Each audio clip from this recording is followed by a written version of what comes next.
வணக்கம் எல்லாருக்கும். நாங்கள் இந்த மகாநாட்டை ஆரம்பிக்க இருக்கின்றோம்.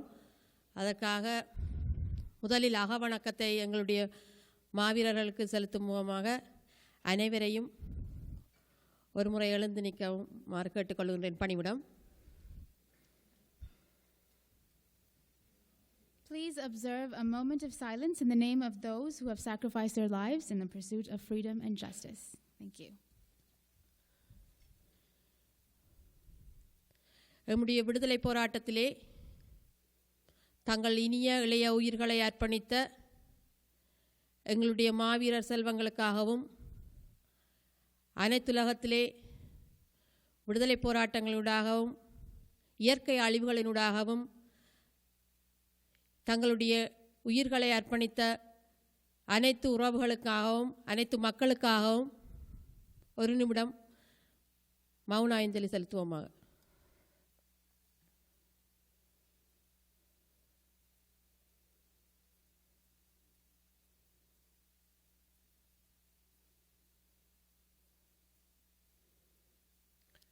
நிறைவு செய்து கொண்டு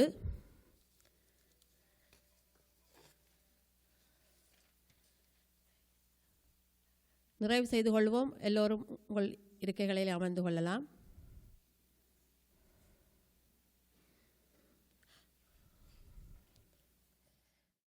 அன்பான பெரியோர்களே, சகோதரிகள், சகோதரர்கள், உங்கள் எல்லோருக்கும் எனது காலை வணக்கம். உங்கள் எல்லோரினதும் வருகைக்கு எனது மனமார்ந்த நன்றிகளை முதற்கண் தெரிவித்துக் கொள்கின்றேன். நாம் கனேடிய தமிழ் பெண்களாக இம்மகாநாட்டினை ஒழுங்குபடுத்தியுள்ளதன் காரணம் மற்றும் முக்கியத்துவம் குறித்து ஒரு அறிமுகத்தை செய்ய உள்ளேன். கனடாவில் தமிழ் மக்கள், குறிப்பாக இலங்கையின் வடக்கு கிழக்கு தமிழ் மக்கள் மிக சிறிய எண்ணிக்கையில் பல காலத்திற்கு முன்னதாகவே வந்திருந்த போதிலும் மிக குறிப்பாக அதிக எண்ணிக்கையில் இங்கு வரத் தொடங்கியது 1983ஆம் ஆண்டிற்கு பின்னர். தமிழீழ மக்களாக நாம் எதிர்கொண்டிருந்த அரசியல் நெருக்கடிகளினால் புலம்பெயர வேண்டியவர்களானோம். உலகத்தில் பல்வேறு நாடுகளிலும் தமிழீழத் தமிழர்கள் புலம்பெயர்ந்து வாழ்ந்தாலும் மிக அதிக எண்ணிக்கையில், அதுவும் 3,50,000க்கு மேற்பட்ட தமிழீழ மக்கள் கனடாவில் வாழ்ந்து வருகின்றோம். 1983க்கு பின்னர் மிக குறுகிய காலத்தில் பெரும் எண்ணிக்கையில் வந்த நாம் கனேடிய சமூக நீரோட்டத்துடன் எம்மை இணைப்பதில் பல்வேறு பிரச்சனைகளை முகம் கொடுத்து நின்றோம். மொழி பிரச்சனைகள் மற்றும் நிற இனத்துவ பாரபட்சங்களினால் புதிய குடிவரவாளர்களான நாம் எமக்கான உரிமைகளையும் சலுகைகளையும் பெறுவதில் பல்வேறு கஷ்டங்களை எதிர்கொண்டிருந்தோம். ஆரம்ப காலங்களில் மிக அதிக அளவில் உணவு விடுதிகளிலும் தொழிற்சாலைகளிலும் அடிப்படை வேலைகளை பெற்றுக்கொள்ள முடிந்தது. இது போன்றதொரு கடின உழைப்பினூடாகவே மிக குறுகிய காலத்தில் நாம் ஒரு காந்திரமான பொருளாதார கலாச்சார சமூகமாக வளர்ந்து நின்றோம். கனேடிய தமிழ் சமூகத்தினது இவ்வாறான வளர்ச்சியில் பெண்களாக, தமிழ் பெண்களாக நாம் இரட்டை சுமைகளை சுமந்து வந்துள்ளோம். புதிய குடிவரவாளர்களாக கனேடிய சூழலிலே நாம் எதிர்கொண்ட தடைகளோடு எமது சமூகத்தினதும் பண்பாட்டு கலாச்சார விழுமியங்களில் பெண்கள் எதிர்கொள்ளும் பாரபட்சங்கள் எம்மீது அதிக சுமைகளை சுமத்துகின்றன. இவை எல்லாவற்றுக்கும் மேலாக தாயகத்தில் நாம் விட்டு வந்த சொந்த பந்தங்களின் அழிவும் அவலமும் எம்மை இன்று வரை வாட்டி வருகின்றன. கடந்த காலங்களில் இருந்து இன்று வரை தாயக மக்களின் விடிவிற்கான போராட்டங்களிலும் கனேடிய தமிழ் பெண்களாக தொடர் செயற்பாடுகளில் பங்கெடுத்து வருபவர்களாக நாம் இருந்து வருகின்றோம். புலம்பெயர் சூழலிலே நாம் பெண்களாக எதிர்கொண்டு வரும் பிரச்சனைகளை தீர்ப்பதில் கனடா போன்ற நாடுகளில் பெண்கள் தொடர்பான சட்டத்திட்டங்கள் ஒப்பீட்டளவில் சாதாரணமானவையாக இருந்து வருகின்றன. ஆனால் தாயகத்திலோ பெண்களின் அவலங்கள் சொல்லிலடங்கா, அவை சொல்லியும் அடங்காது. இலங்கை அரசினது இராணுவ அடக்குமுறையினால் பாதிக்கப்பட்டு வரும் சகோதரிகள் எமது சமுதாயத்தினாலேயே நசுக்கப்படும் பொழுது நாம் பெண்களாக அரசின் அடக்குமுறைகளுக்கு அப்பால் எமது சமூகத்தில் இருந்து வரும் பெண்களுக்கு எதிரான சிந்தனைகளுக்கு எதிராக போராட வேண்டியவர்களாகின்றோம். கடந்த காலங்களில் தமிழீழ விடுதலை போரின் போது சமூக காப்பரன்களாக தம்மை மாற்றி பெரும் எண்ணிக்கையில் போராட்டங்களில் பங்கு கொண்ட சகோதரிகள் இன்று எமது சமூகத்தாலேயே சமூகத்திற்கு ஒவ்வாத ஒன்றாக பார்க்கப்பட்டு நடத்தப்படுகின்றார்கள். எமது சமூகத்தால் ஒடுக்கப்பட்ட பல பெண்களின் நிலைமைகள் இறுதியில் தமது சீவியத்திற்காக சிங்கள இராணுவம் நடத்துகின்ற தெருவோர தேநீர் கடைகளில் வேலை செய்கின்ற நிலைமையை கூட தோற்றுவித்திருக்கின்றது. இவ்வாறாக எமது சகோதரிகள் அவல நிலையில் வாழ்ந்து வரவில்லை, செத்து வருகின்றார்கள். இதனிலும் சாவதே மேலென தற்கொலை செய்து வரும் இளம் பெண்களின் தொகை தமிழீழ பகுதிகளில் அதிகரித்து வருகின்றது. எவ்வாறுதான் நாம் சமூக வளர்ச்சியில் இரட்டை சுமைகளை சுமப்பவர்களாக இருந்து வருகின்ற போதும் அல்லது போராட்டங்களில் பெருமளவில் பங்கு கொண்டு சாவினை தழுவிய போதிலும் இறுதியில் சமூக பெண்களின் பாத்திரம் என்பது மீண்டும் கேள்விக்குறியாக நிற்கின்றது. புலம்பெயர் தளங்களில் கூட நாம் எவ்வளவுதான் செயற்பாடுகளில் பங்கு கொண்டாலும் எமது சமூக நிறுவனங்களில் எமக்கான பாத்திரங்கள் எடுபிடிகள் போலதான் இன்றும் இருந்து வருகின்றன. எமது சமூக நிறுவனங்களின் நிர்வாகங்களிலோ அல்லது முடிவெடுக்கும் சபைகளிலோ பெண்கள் வெறுமனே பேருக்கானவர்களாக இருந்து வருவது எமது எதிர்கால சமுதாயத்தை எந்த வகையிலும் ஒரு ஆரோக்கியமான சமூகமாக மாற்றுவதிலோ அல்லது தாயக பெண்களின் விடிவிற்காக சர்வதேசத்தில் செய்யக்கூடிய செயற்பாடுகளை முன்னகர்த்துவதிலோ அர்த்தமுள்ளதாக ஆகாது. தாயகத்தில் இசைப்பிரியா போன்ற எத்தனையோ சகோதரிகளது கற்பழிப்பு கொலைகளுடன் நடந்தேறிய 2009ஆம் ஆண்டு இனப்படுகொலை இன்னும் பெண்களை குறிவைத்தே தொடர்ந்து வருகின்றது. இவ்வாறாக பல அரங்குகளில், அதாவது எமது சமூகத்தினுள்ளும் புலம்பெயர் சூழலிலும் போராட்டங்களிலும் நாம் பெண்களாக முகம் கொடுக்கும் பிரச்சனைகளை எதிர்கொண்டு எம்மை வளர்த்து கொள்ளவும் தாயகத்தில் இராணுவ அடக்குமுறையுடன் நித்தமும் கற்பழிப்புகளும் தற்கொலைகளுமாக வாழ்ந்து வரும் எமது சகோதரிகளினதும் எமது ஒட்டுமொத்த சமூகத்தினதும் விடிவிற்காக அழுத்தம் தரக்கூடிய அரங்காக இருந்து வரும் ஐநா உட்பட சர்வதேச சமூகத்தில் முன்னெடுத்து வரும் இலங்கை அரசினதும் போர்க்குற்றம் இனப்படுகொலை தொடர்பான போராட்டங்களை பலப்படுத்த நாம் பெண்களாக எம்மை அமைப்பாக்கி பலப்படுத்த வேண்டியுள்ளது.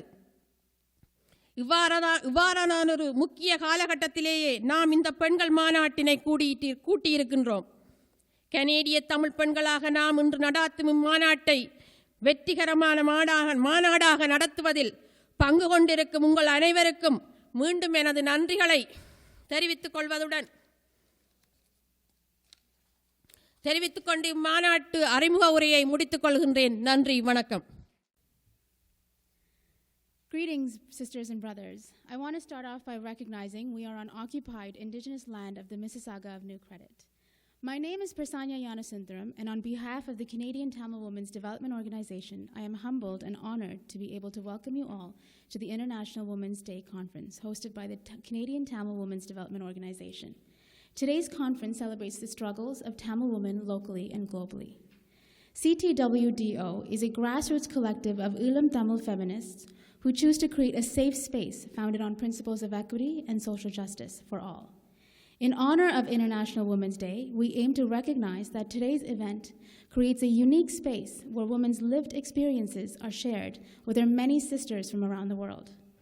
Today, CTWDO seeks to stand in solidarity with women-identified affiliates and male allies to organize a political sphere where women are recognized and commended for their economic, political, and social achievements, but more urgently, to shed light on the struggles of Tamil women in the diaspora as well as in the occupied state of Tamil. Through this conference, we would like to engage with all of you in an open and constructive dialogue on the damaging consequences oppression and violence against women have on our communities. Through this conference, we would like to uproot deeply entrenched causes of gender inequity, underrepresentation, and passive involvement of women within organizing realms. These systems of oppression manifest themselves as barriers to women's political involvement. Together, on equitable footing, as comrades, women can lend their voices to push for a resolution that recognizes that the Sri Lankan government's systemic genocide of the Tamil people and dismantling the territorial integrity of the Tamil homeland directly impacts women's lives and locates our bodies in a position of conflict. Throughout this conference, we call on you to reflect on the resolution located in your conference package as it speaks to the many injustices that have gone unheard and unchallenged. The time for change is now, today, in this open space we have created together. So take charge, speak up, and be the change you want to see in the world. Thank you.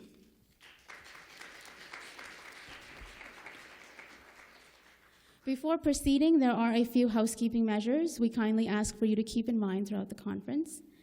Please keep phones on silent to ensure a respectful atmosphere.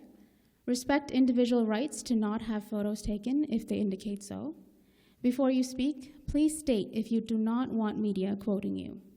If media are in the room, please ensure that you register with Abby at the front desk. Lastly, washrooms are located down the hall and to the left, directly behind us. Please follow us on Twitter at #CTWDO. Our official hashtags for the conference are #CTWDOconf or #Tamil Women Organizing. It's on the PowerPoint over there. And next, we have Darshiga, who will read the equity statement. So just another reminder for folks. So today, for today's event, we're going to be following an equity statement. And just so folks know, we will have 2 equity officers in the space. One is Nirupa Thanabalasingam. Nirupa, if you could just please stand. There's Nirupa. And Nirupa is a counselor with Family Services Toronto. And the next will be Afrouz Smarty, who will be joining us in the later portion of the event.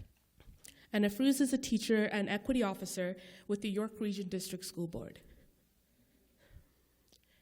So they will both be your English and Tamil speaking equity officers for today during the conference. So the purpose of the equity officers and the equity statement is to create a safe space, and we are calling on all attendees to please respect each other's opinions and individualities. We recognize that the discussion of women's rights and social justice is near and dear to all of us. So we respectfully ask that everyone recognize our own individual identities, be it race, color, ancestry, place of origin, nationality, religion, religious beliefs, family, marital status, physical or mental ability, age, gender, sexual orientation, whether these be actual or perceived. All of these identities have power and privilege embedded within them. So please recognize your privilege when expressing your opinions. Everyone's here because you have your own points of view about what should happen, and differing opinions can at times lead to heightened tension. When you find yourself in conflict with another person with an opposing view, be conscious and aware of the space before you respond. Is this the right place to respond? Do I need assistance or support to respond? Am I de-escalating the situation or making it worse? Escalating the situation by antagonizing others through personal remarks or mockery is not only inappropriate, it actually makes it far less likely that your point of view will be heard and does not allow for everyone to be within the space comfortably. It is everybody's responsibility to create a positive, safe space at this meeting. In the event that you feel uncomfortable or unsafe, please connect with one of us, and we will be more than glad to support you. We can be found at the back of the conference, so you can find any of the organizers and connect with them if you need the support. Also, throughout today's conference, we will be observing gender parity. So what this means is that we recognize the power imbalance between men and women, and recognize that women speak far less frequently than men do, due to various social and political barriers. Now, by observing gender parity, we will be providing all attendees to be heard equitably. So what this means is that we've got 2 mics for the Q&A session. One is in the center of the floor, and one is to my left, so that's your right over there. So in terms of gender parity, if there were 3 men lined up at the mic, that means a woman would go next after the first man. However, if there were women lined up at the mic, after the women speak, then men will be able to come up to the mic and have that space. And this is recognizing power and privilege and creating a space that's open and equitable for everyone. That being said, we'll move into the next portion of our program. So if I could please have the panelists join me at the front. Thank you. So our panelists include Denise Booth. Denise, please wave. Denise Booth.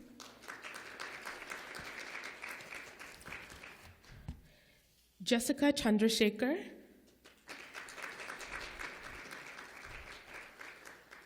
and Sarah Bokri.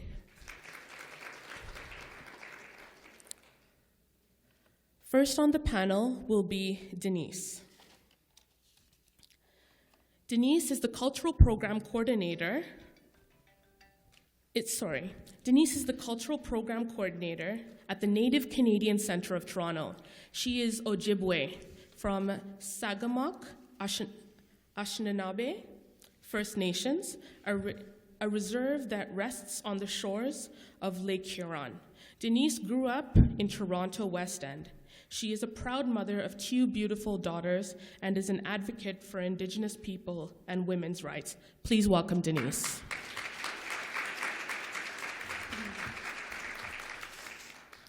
Good morning. Wene Bojo, Giwaganokwe, Dijnakas, Megazena Dodom, Sagamaka Dunjaba, Anishinaabe and Dao. When I first started learning about my culture, one of my elders told me that you always start with saying your name, your spirit name, and where you're from in the language. That way the ancestors know that you're here and they're ready to listen to you. Please also excuse me, I'm fighting a bit of a cold. I'd like to recognize as well the Mississaugas of New Credit. Although many nations have walked along these shores pre- and post-contact, it is the Mississaugas of New Credit who have signed the treaties, and this is their traditional territory. So as a visitor as well, I would like to thank them for allowing us to be able to share today together. I'd like to thank the organizers for asking me to come and speak. I think it's a great honor that I'm able to sit here and share the day with you. So thank you very much. I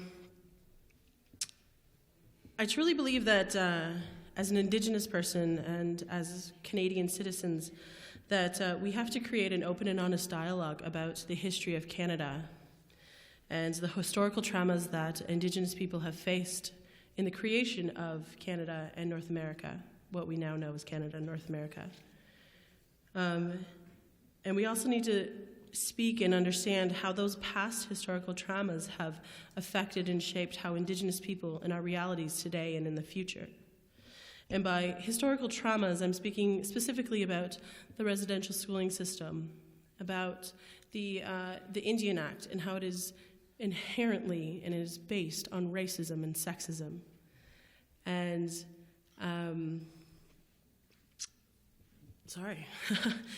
the 60 Scoop, which I'm a survivor of, this is a government legislated tragedy that was based on how the sentence to kill the Indian and the child. And so many of us, I was born in the late 80s, or the early 80s, the late 80s, no. I was born in the early 80s, and I was taken away. I was the last generation, and I was taken away from my Indigenous family. I was placed with a non-Native family and grew up very much told not to participate in my culture and not to be Indigenous. But that's not where it ends. The loss of status of Indigenous women who married non-Indigenous men. You know, these are all systematic, governmental, horrific things that basically translate out to genocide of culture, cultural genocide. And the resurgence of our community is a beautiful thing, but when it's legislated up until 1953 that no more than 3 non-related Indigenous people can be in a room together or you would be charged, that's not what Canada is based on. Well, it was what Canada was based on, but this is not what we often tell the rest of the world. But not only that, there are 600 murdered and missing Indigenous women in this country right now whose cases have not been solved.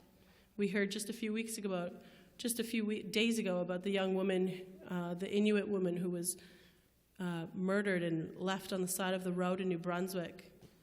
This is our reality every day.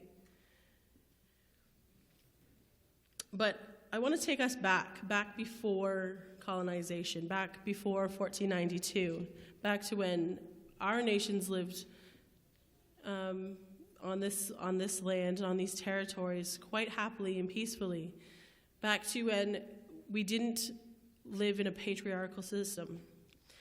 Traditionally, my people were, men and women were equal, and women were allowed to walk alongside our men. And we were held in an esteem because we were the givers of life. We were the closest to the Creator because we had that ability to create life. We were the raisers of nations, and we were the first teachers of language and culture. And we were the ones that made sure that our next generation was healthy and strong. Because of colonization, for many years, our women were not healthy, our community was not healthy. However, over the last 30 years, my aunties and my grandmothers and the women of my community have made great strives to become healthy again because we are those raisers of nations. And when you look at a community, you can always see how healthy they are by the way they treat their women and the way that women are accepted in the community. And the women of my community, especially within the urban Aboriginal community in Toronto, we have increasingly over the last years gotten very healthy, and we are strong, and we are creating a strong community and a strong, healthy community of Indigenous people. And we're doing this to raise awareness. What I do, I'm lucky enough to be able to have that voice that I can talk about these things, but it's not just for me. It's to raise awareness for my daughters and my daughters' daughters and my community's daughters so that their lives are just as important as any non-Indigenous woman's life. I want a community where the young girls that are coming up now, my young Indigenous sisters and nieces and daughters are able to live in a community where their lives mean as much as a non-Indigenous woman. And some of you are thinking, how can I get involved? How can I get involved in movements such as Sisters in Spirit or No More Tears, the movements of honoring the murdered and missing women? And I say, go and seek out these movements. On October 4th every year, the Native Women's Resource Centre of Toronto hosts a vigil for the families of Sisters in Spirit, and it's in Allen Gardens. And we're always looking for volunteers, and we're always looking for people to find out. Go to your local Indigenous community members, into your local Indigenous community organizations, and please get involved in our community. Our community is always open. We're always accepting of every person that wants to learn and wants to do that in that good way. So, miigwech, thank you. Thank you so much, Denise.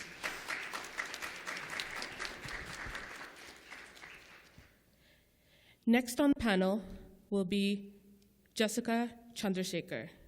Jessica is a doctoral candidate in gender, feminist, and women's studies at York University and a graduate fellow at the Nathanson Center at Osgoode Hall.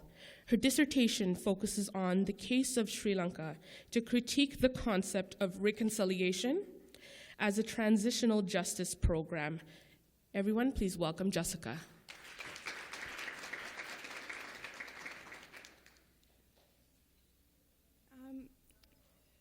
So today what I thought I would share is just an outline of some of the key issues raised by Tamil women in the Northern Province while I was doing my fieldwork research. So I thought it was important to interview Tamil women from the Vani area of the Northern Province because they're survivors. Because after the war, there's a significant population of women heads of household, including 40,000 widows, which I think might be an underestimate in the North alone. And because I believe that the most marginalized, in this case Tamil women from the Vani, have the most nuanced understanding of oppression and violence due to their social location. Therefore, they can give us better insight into the struggles of their communities. So I'll just list out 5 issues. The first issue is militarization and insecurity. So after 2009, the Sri Lankan government moved anywhere from 300,000 to 400,000 army personnel in the northern province alone. So these are male, they're Sinhala speaking, and this number doesn't include the pro-government paramilitaries or the police. The population of the northern province is 1,060,000. So we have a population that's just over 1 million with close to 400,000 army personnel, and juxtaposed with anywhere from 60 to 80,000 women heads of household. So this has created a very gendered and racialized, violent and insecure context after 2009. The second issue is sexual violence, and then another issue that kind of came to light after I had come back, which was forced sterilization. Because of the high population of women heads of household, as well as a high volume of army, women are terrorized on a daily basis, often as entertainment for an army that really has nothing else to do in the north. The women I spoke with gave countless examples of harassment and violence. For example, one woman told of how as she was cycling home, some young army men who were bathing in a nearby pond chased her, and they were naked and laughing at her fear. And then with forced sterilization, this is something that's also occurring, and I think that there's 2 reasons for this. The first one is quite clearly genocide to prevent Tamil women from reproducing. And I think that the second one would be to prevent the number of reports of rape-related pregnancies. So a doctor I spoke with told me that many women have been requesting abortions because they've been raped by the army. And when a woman makes such a request, the doctor is required to document the reasons for her request. So by sterilizing Tamil women, the army can essentially rape at will without having any pregnancy and therefore rape documented. So besides pregnancy and a request for an abortion, there's really no other way that rape would be documented, because rape by an army official is not the sort of thing that a Tamil woman would report to the police, because the army and the police work together. The third issue is that of the disappeared. It's not really clear how many people have disappeared, particularly during 2009. However, the number is well into the tens of thousands. As people were put into the IDP camps, children and suspected LTTE cadres were separated from their families and are being held in secret detention camps. The women I spoke with will carry a picture of their disappeared loved one with them at all times in case they meet anyone who might have any information on their whereabouts. Of the really depressing experiences I had after finishing an interview with an elderly woman and her daughter, I began setting off. The elderly woman ran into her home and then chased me down the lane, calling out to me. She held a picture of an elderly man, her husband, who had gone missing during 2009. She wanted me to remember his face in case I happened to find him or meet anyone who could find him. The fourth issue is that of people with disabilities. Many people who survived 2009 suffer from physical disabilities due to government shelling and bombing. Many international NGOs who used to provide funds to help people with disabilities are now pulling out of Sri Lanka for ethical reasons. People with disabilities, because they have had no follow-up medical care, are in tremendous pain and are quite literally helpless.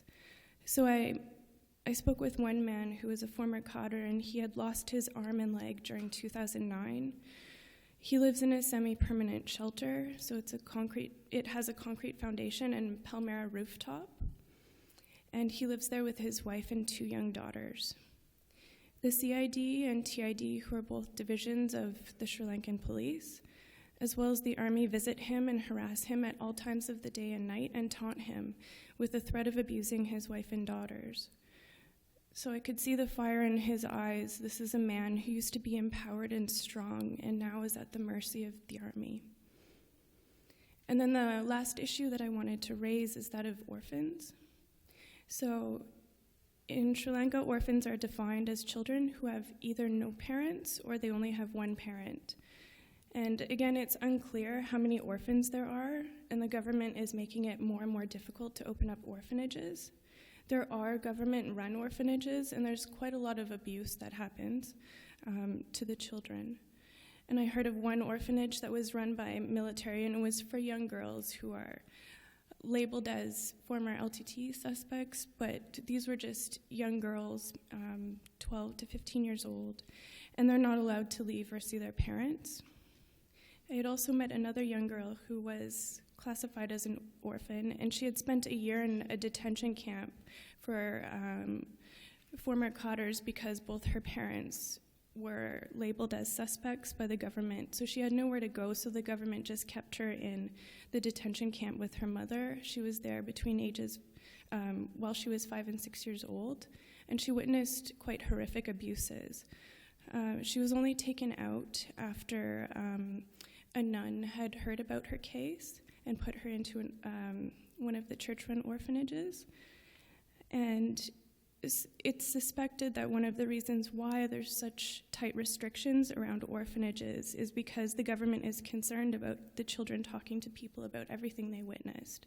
So about more evidence of crimes of atrocity coming out.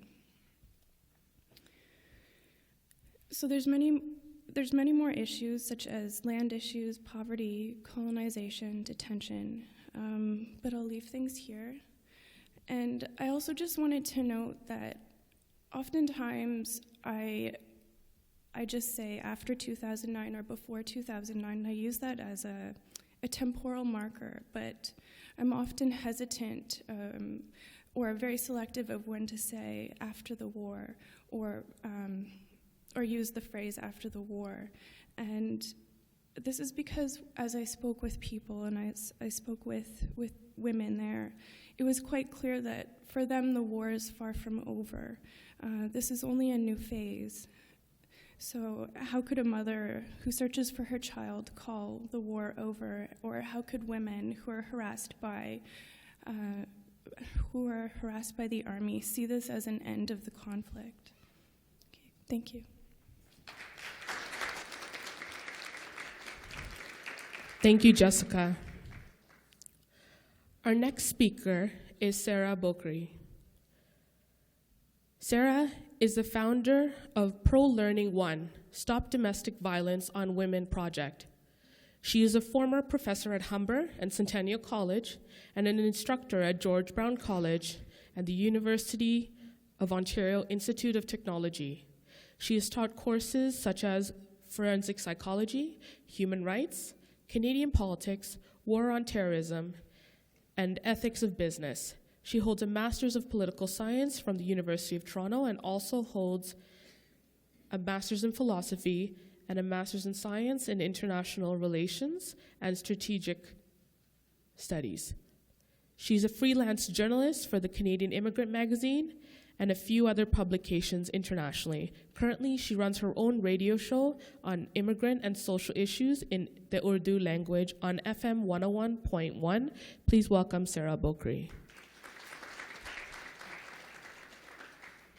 First of all, I would like to thank the Canadian Tamil Women Development Organization for giving me this wonderful opportunity to showcase domestic violence in the South Asian community.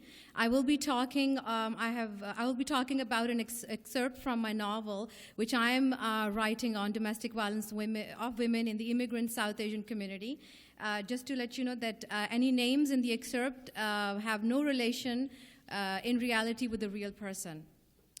Ignoring her wounds, Rashida kept on making chapatis with a rolling pin in the wee hours of a very cold January morning in Toronto. The pain in her neck was so severe that she could hardly look straight. This morning was just another round of physical abuse by her husband, Ali. He thrashed her with a fist at the back of her neck and jolted it so hard with his muscular big hands that for a fraction of a second she thought she could choke. He then pushed her to the wall. She squarely saved her face from hitting the wall. Her 7- and 5-year-old daughters stood by her crying as they were getting late for school.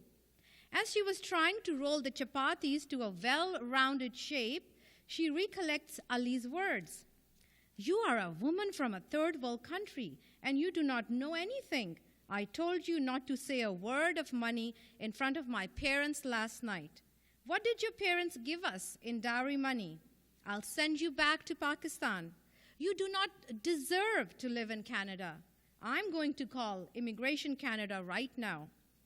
Tears rolled down her eyes, which she soon wiped off, lest Ali sees it and starts another round of screaming, thrashing, pushing, and yelling.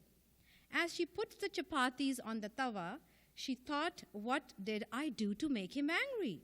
I do everything right," she thought. "Go to work, clean, cook, and give all my earnings to him. I'm a woman, and I need to make my man happy. It's my fault," she warned herself.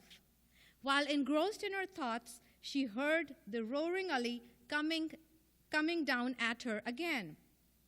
"How many times I tell you that you are a woman and you stay a woman. Do not try to be a man. Where is your debit card? Why did you take it away from my table? I will not let you spend anything on you. You have to ask for my permission. Women who do not listen to their husbands go to hell and burn in fire," Ali said. "You are a bad character woman. You are a whore," he asserted. "Who knows? You sleep with other men at work," he alleged Rashida. "When are your parents sending the rest of the money they promised? They better send it in or otherwise you're going back to Pakistan." Rashida, now shivering out of sheer fear and fright, thinks if she goes back to Pakistan as a divorcee, what will her parents and other family members think of her? She did not want to put their honor down the drain. Her father once told her that daughters, once married, stay at their husband's place till their funeral. Scared of not being thrashed again, Rashida pulled out her debit card from the kitchen drawer and handed over to her controlling husband and cautioned herself that there is no place in Canada where she could go in order to save herself from her abusing husband. She remembered her mother's words sometimes when she calls her mother hidden from Ali, that it's all her bad luck, which has written by God. No one can change her fate. She thought of staying strong and listening to Ali and do whatever it takes to be a good wife, and therefore reintroduced and reinforced the circle of violence against her own self. Why is Ali, the male character in this story, adamant to be an assaulter? Why is Rashida, the female abused woman, so weak and is reinforcing influence on herself? Why are Rashida's parents not supporting her? How is the role of Ali's parents adding in the domestic violence? Where could Rashida go after leaving this abusive situation in Canada? What will happen to the kids? These and other few pressing questions and issues found by immigrant abused women in South Asia and Canada are screaming for answers. And I just explained a scene of a domestic violence which does happen in households in Canada, but which is a very hush-hush situation. It happens in closed doors. It has a lot of lifelong economic, social, and psychological costs. Victims lose all their hard earnings, may lose their jobs because of absenteeism related to violence, may even lose their homes because of loss of income. Some victims may rely on shelters or depend on others and become a part of communities of homeless population. The female gender is entrapped in a life cycle of abuse. From the time she is in the womb, she is threatened to be aborted. The time she comes out of the womb, she is ignored. The time she is 5 years old, she's given less food compared to her brother. The time she's 10, she is abused either sexually or physically by her father, her uncle, or her cousin. Her stage, her life is, her abuse is reinforced, and she lives in this spiral of life, a spiral of abuse all her life. So we all together at this forum should pledge to take steps to stop domestic violence on immigrant women. Thank you very much.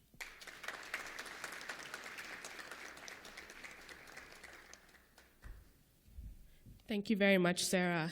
At this time, we will be calling Kavita to the mic to summarize in Tamil the information that our wonderful speakers have shared with us here today, and then we'll be moving into the Q&A portion.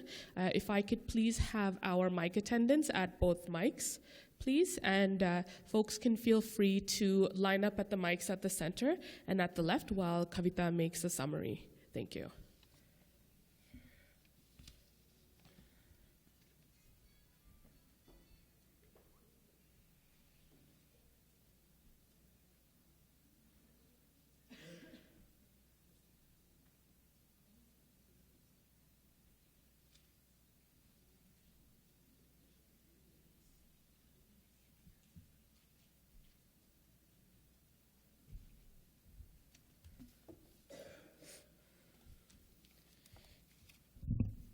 இவ்வளவு நேரமாக இந்த 3 பேரும்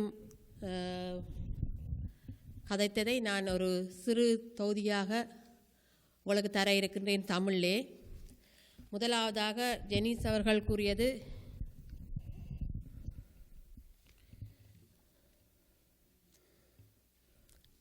கனடாவின் சுதந்திரத்தை நேர்மையானதாக மாற்ற வேண்டும்.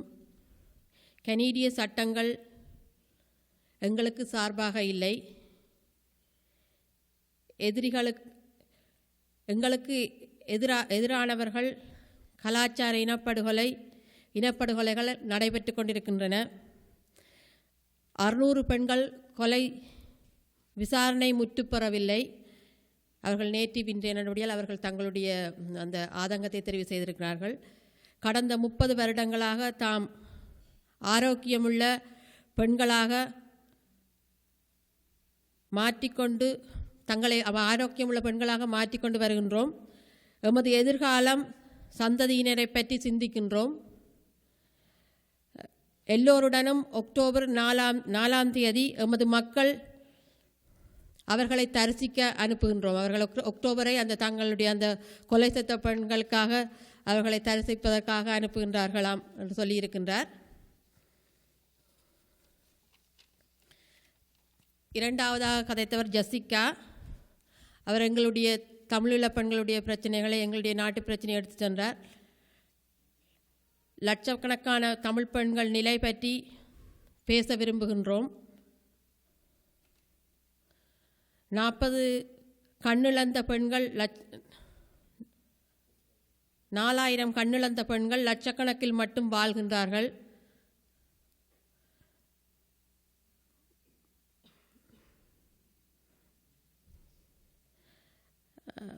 தமிழ் பெண்கள் கொலைகள் பற்றி, காணாமல் போனவர்கள் பற்றி பல விசாரணைகளை நாங்கள் அறிந்துள்ளோம். மற்றும் மாற்றுத்திறனாளிகள் பற்றி, அவர்கள் படும் துன்பங்கள் பற்றி, இராணுவத்தின் கடுபிடிகள் பற்றி பேசியிருக்கின்றோம். தாய் தந்தையரை இழந்த பிள்ளைகள் படும் அவலங்கள், அரசினால் நடாத்தப்படும் அனாதை இல்லங்கள் பற்றி விவரங்கள் உள்ளன. அடுத்ததாக பேசியவர் சாரா அவர்கள் தெற்காசிய பெண்கள் மத்தியில் வன்முறை பற்றி உரிமைகளோடு பகிர்கின்றோம். பெண்கள் எல்லோரும் வீட்டில் கொடுமைப்படுத்தப்படுகின்றார்கள். சீதனம் பற்றி இங்கும் பேசப்படுகின்றது. பல அநீதிகள் இடம்பெறுகின்றன பெண்களுக்கு. இன்னும் பெண்கள் பெண்களாக வாழ வேண்டும். அவர்களுக்கு வீட்டை விட வேறு இடங்கள் இல்லை. ஏன் பெண்கள் தமது உரிமைகள் வீட்டில் கூட பெற முடியாமல் இருக்கின்றது என்ற பல விடயங்களை பெண்களுக்கான அந்த டொமஸ்டிக் வயலன்ஸ் இங்கே பெண்கள் படுகின்ற அவலங்களை பற்றி அவர் எடுத்து ஆராய்ந்திருந்தார்.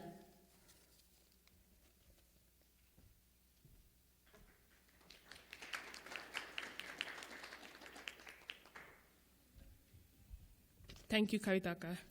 At this moment, we open the floor to question and answers. If we could have Vidusha over at the mic at the left. And Inita, please come to the center to manage the mic in the center. This is an open floor for Q&A, and if people require translation, Kavitaka will be able to provide support in that translation from Tamil to English for our speakers.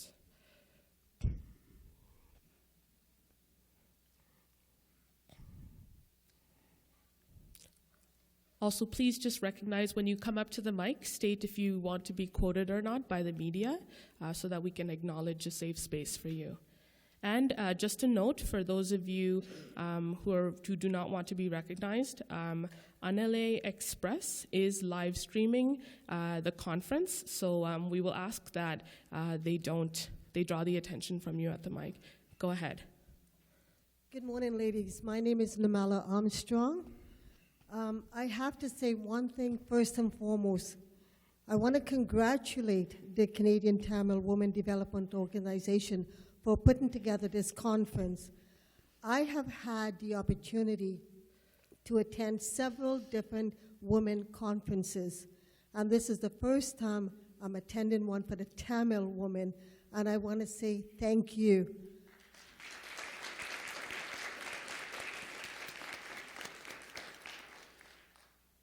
Now, all three panelists, you've spoken about your own culture, but the common theme is how women are treated.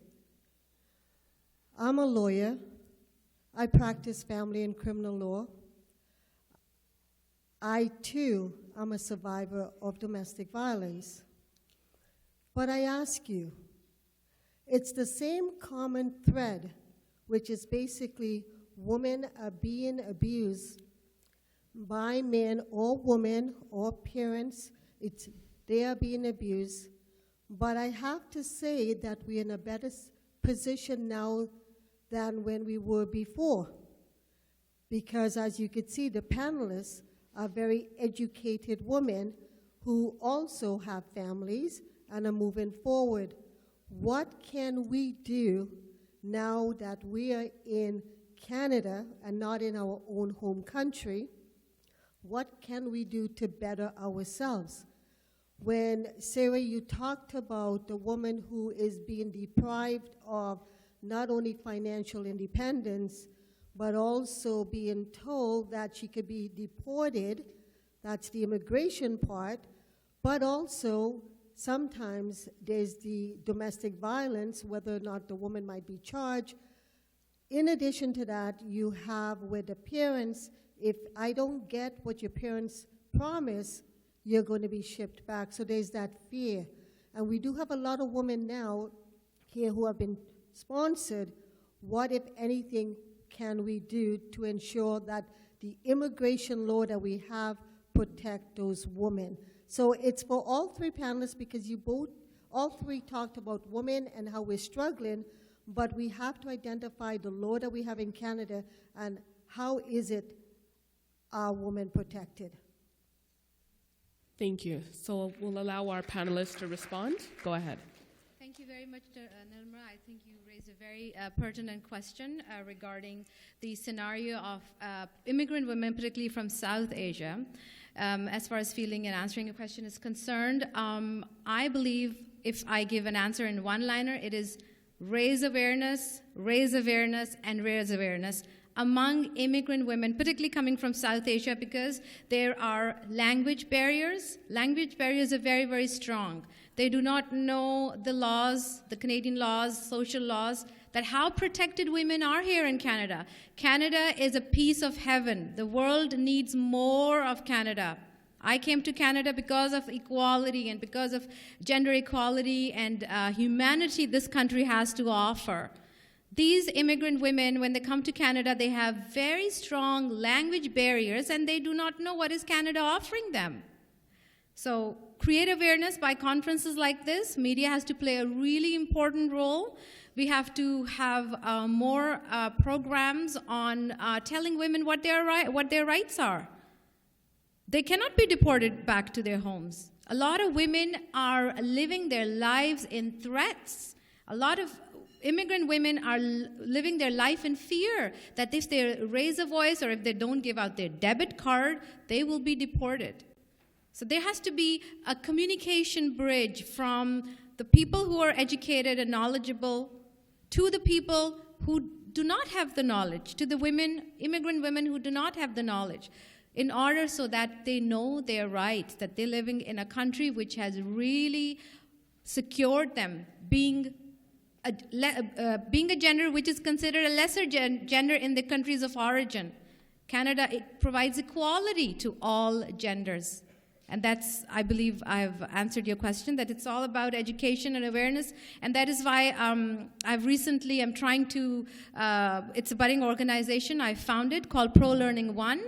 And I was inspired by immigrant women who face domestic violence in various multifarious forms, to raise awareness at schools, at religious institutions maybe, at conferences like this, and call these women and get men involved as well.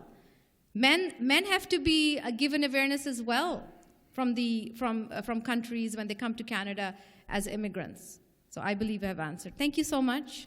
Thank you, Sarah. Would you like to respond, Denise, to the question? That's a great question. I think that,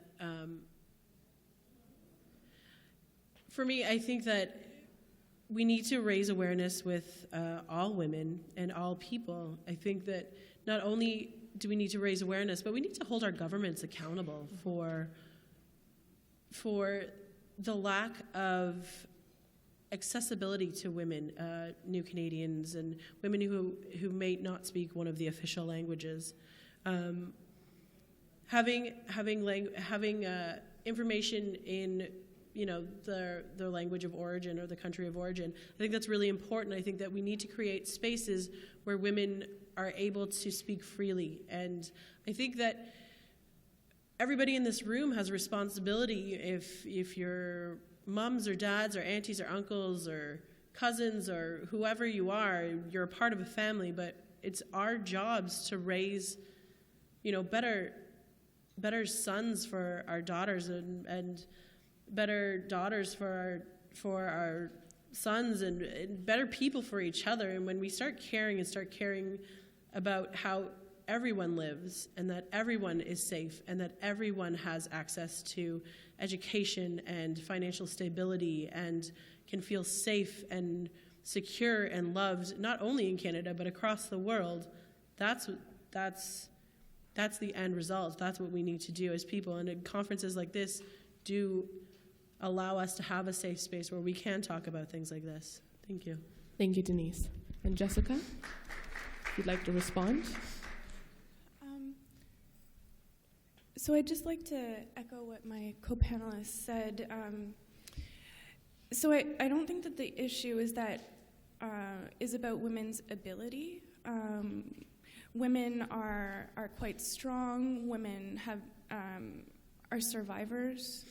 The issue is more about structural or institutional dynamics which oppress women. So whether it's in Canada, creating or ensuring that institutions do not marginalize or silence or prohibit women from accessing them, or whether it's in Sri Lanka, where we have a state where occupation is both gendered, it's racialized, and the kinds of inequalities or violences that it produces are very much gendered and racialized. So I think part of the issue or solution is to look at how institutions and states themselves facilitate this kind of gender depression. Thank you, Jessica.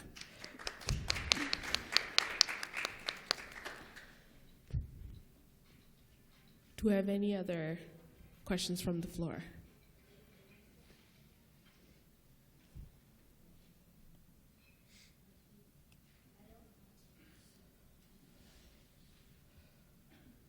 Okay, so we'll start off with the mic over there. Go ahead. Is mic?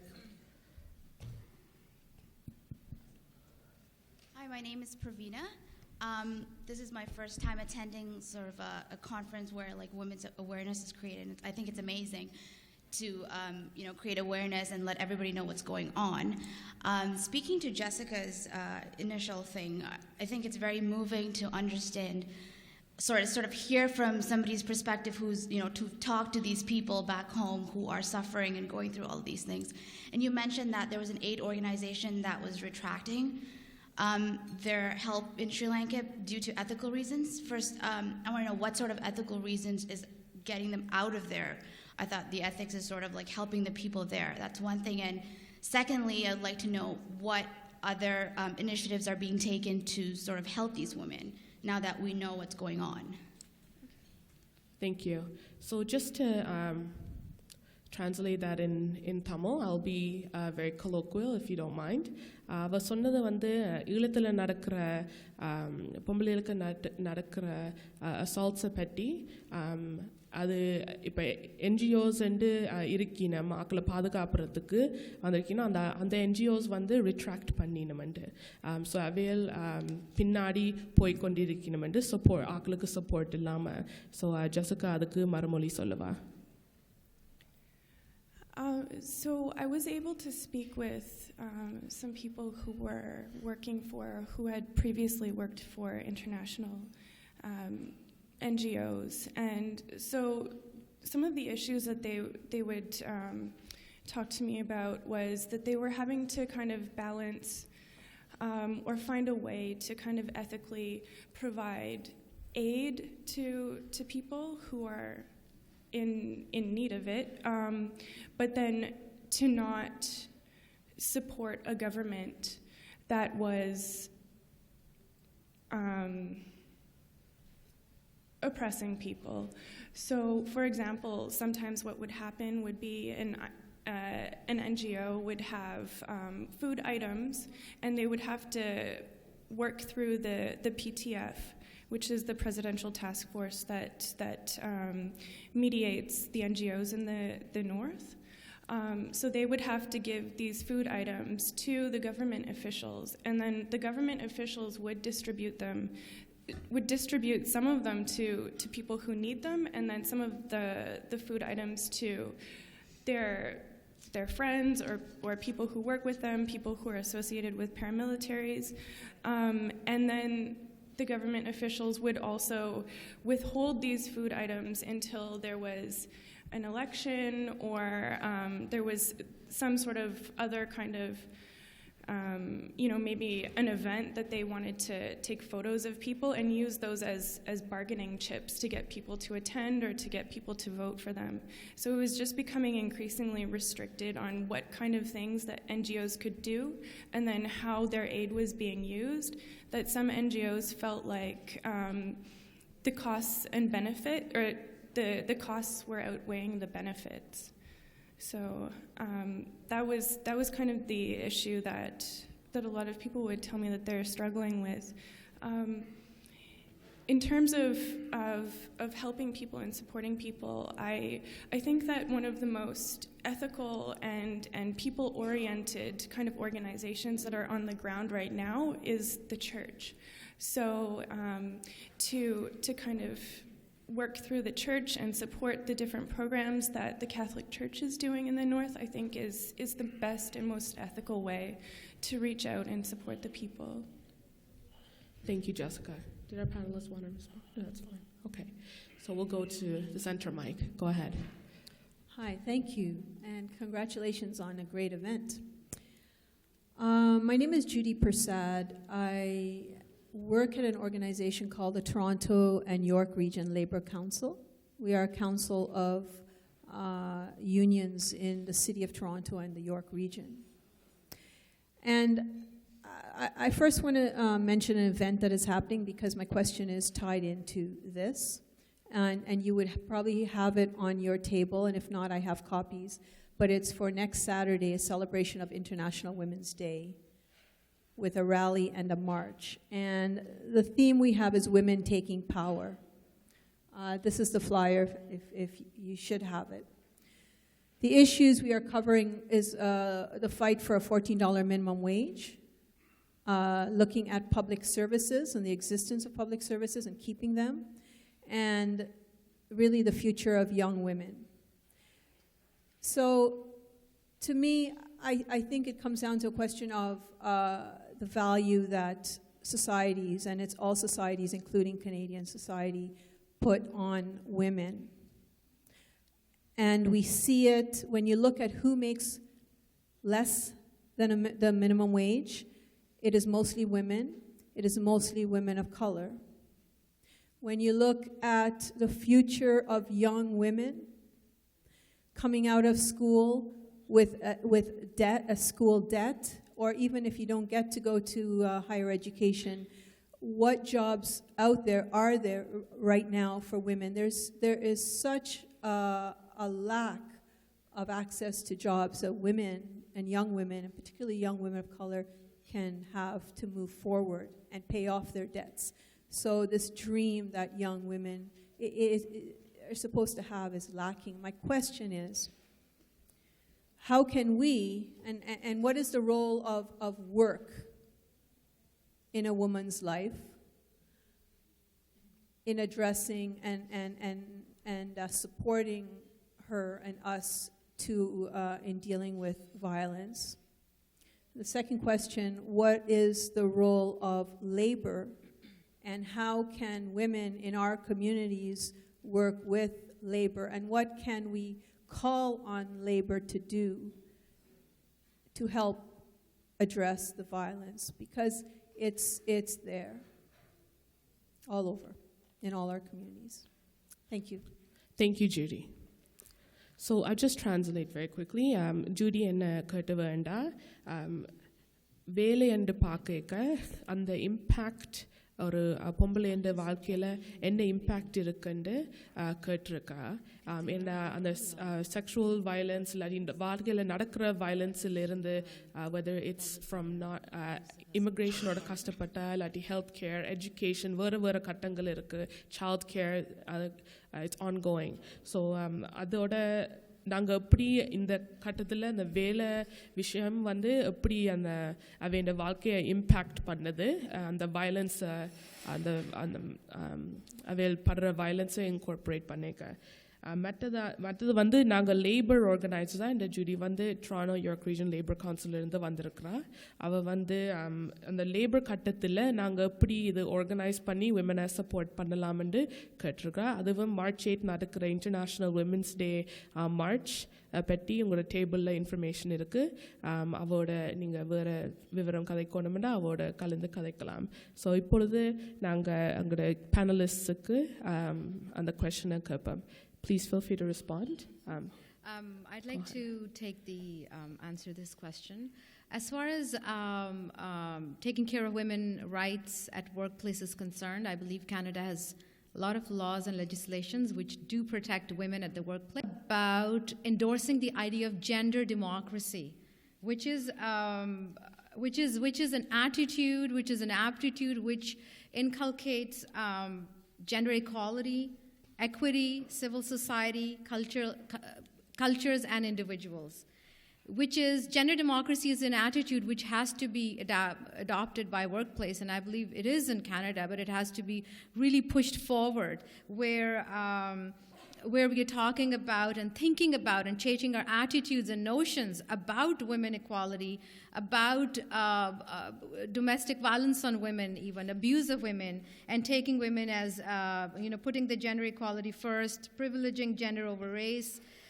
We addressing sexism and misogyny and inequity in gender democracy. So I believe if we adopt a gendered democracy attitude and aptitude in our social lives, private lives, public lives, work lives, things will be better. Things will be a lot better. And women have to take this responsibility on their own, because there are laws. We have wonderful lawyer Ms. Armstrong here. We have laws in workplace as far as domestic abuse is concerned. Women have to stand up and they have to face and they have to report.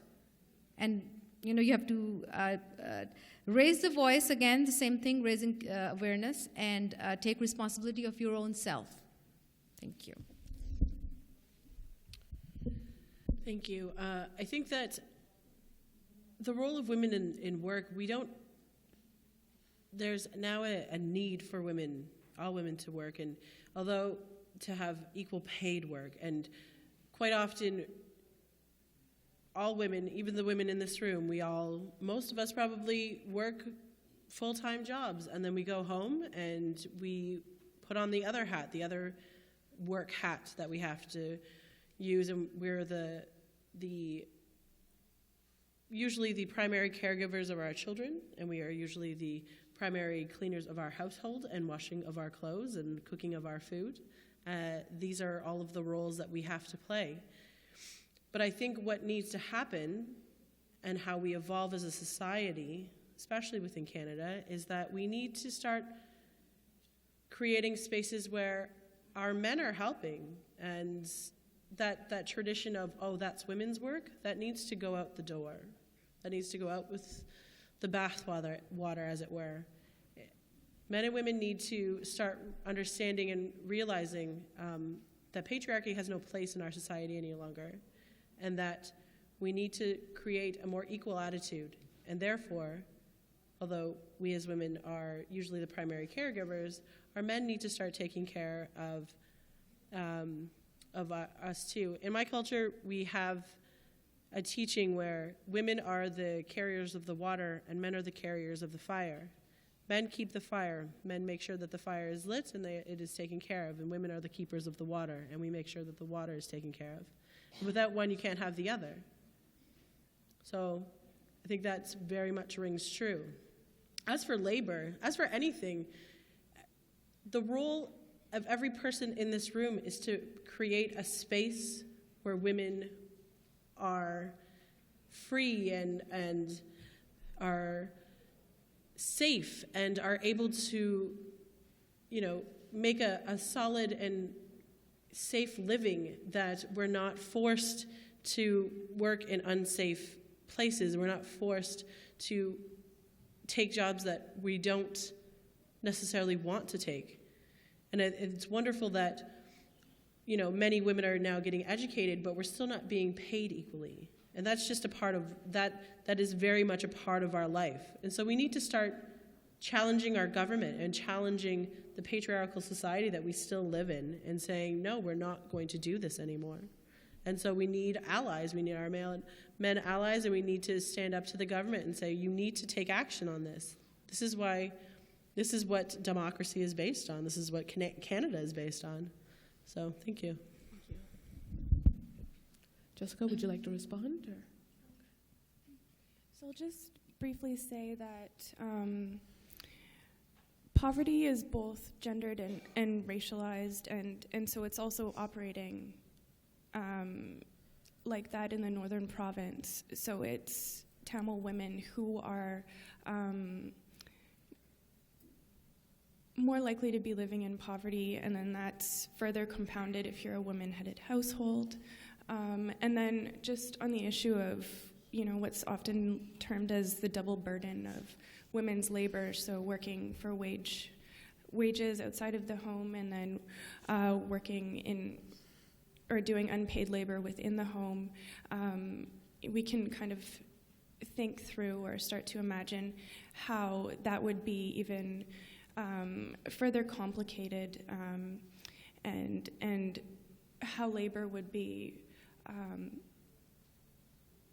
further nuanced in a context that's heavily militarized. So I'll just close with that. Thank you. So we'll just go over to our mic on the left. Or you do, okay, go ahead. Sorry, go ahead.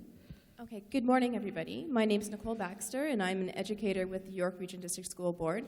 I am also a co-founder of a nonprofit organization that's called the Canadian Multicultural Lead Organization for Mentorship and Training, and LEAD stands for Leadership, Empowerment, Achievement, Determination. Distinguished panelists, Sarah, Denise, Jessica, First of all, thank you for all that you have said. As I sat there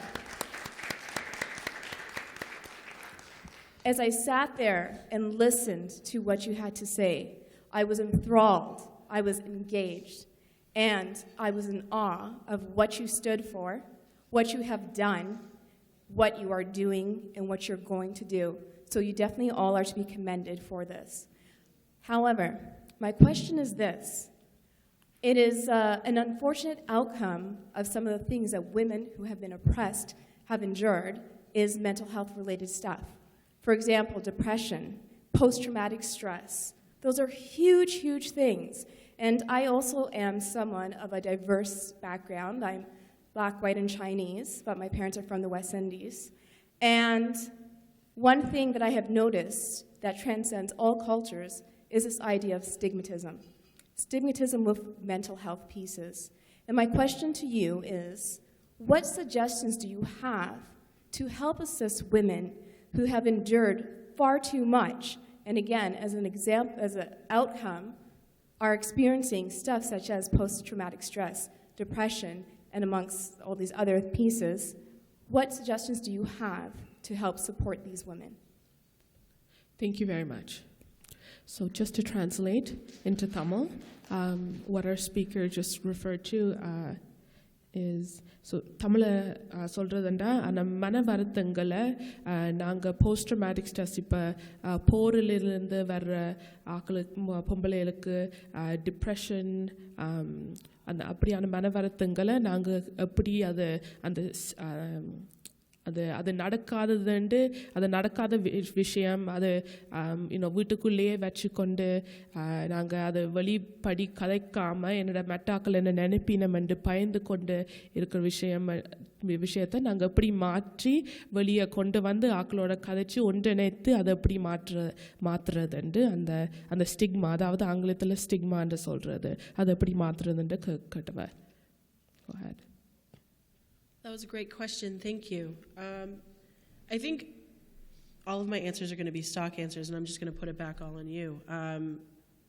It's our responsibility as people, as Canadian citizens, to stop the stigma. We need to start creating strong support systems, and within my community, especially, we do have a lot of different ways that we support our women, specifically with the talking circles, and we often go back to our traditional, our elders and our traditional healers, and we're really taking great pains to make sure that our women are supported, especially with things like post-traumatic stress disorder. Many of our community members, with dealing with the residual intergenerational effects of residential school and the 60 Scoop, we're very good at dealing with trauma because we've had a very long history of trauma, 800 years of trauma. You learn how to support each other. And so for us, it's really going back to creating those safe spaces, especially traditional spaces where, for us, Indigenous people can be Indigenous together in a safe space. Indigenous women are able to share freely about their experiences with, sexual trauma or domestic abuse or any of those things. And so for me, and maybe this is just being incredibly selfish, maybe my community needs to start sharing this with other communities and showing how, our women are not 100% healthy, but we've made great leaps over the last 30 years, and it's about creating spaces for women to share in that good way, in the Bamatsuin. So that's important, and I think that maybe our communities need to go back to a holistic way of healing and understanding that pain, mental health issues are a part of a bigger circle, that medicine wheel. I don't know how many people are familiar with that, but traditionally within my culture, the medicine wheel has 4 quadrants. And so there's a physical, a mental, a spiritual, and an emotional. And if you don't have one, you don't have the entire circle. So you need to understand that how we teach ourselves is that in each other is that you need to have all 4 of those, and you have to be a truly complete and healthy person. All of those 4 quadrants need to be healthy. And so we, as a community, have really worked on making sure that all 4 of those quadrants are healthy.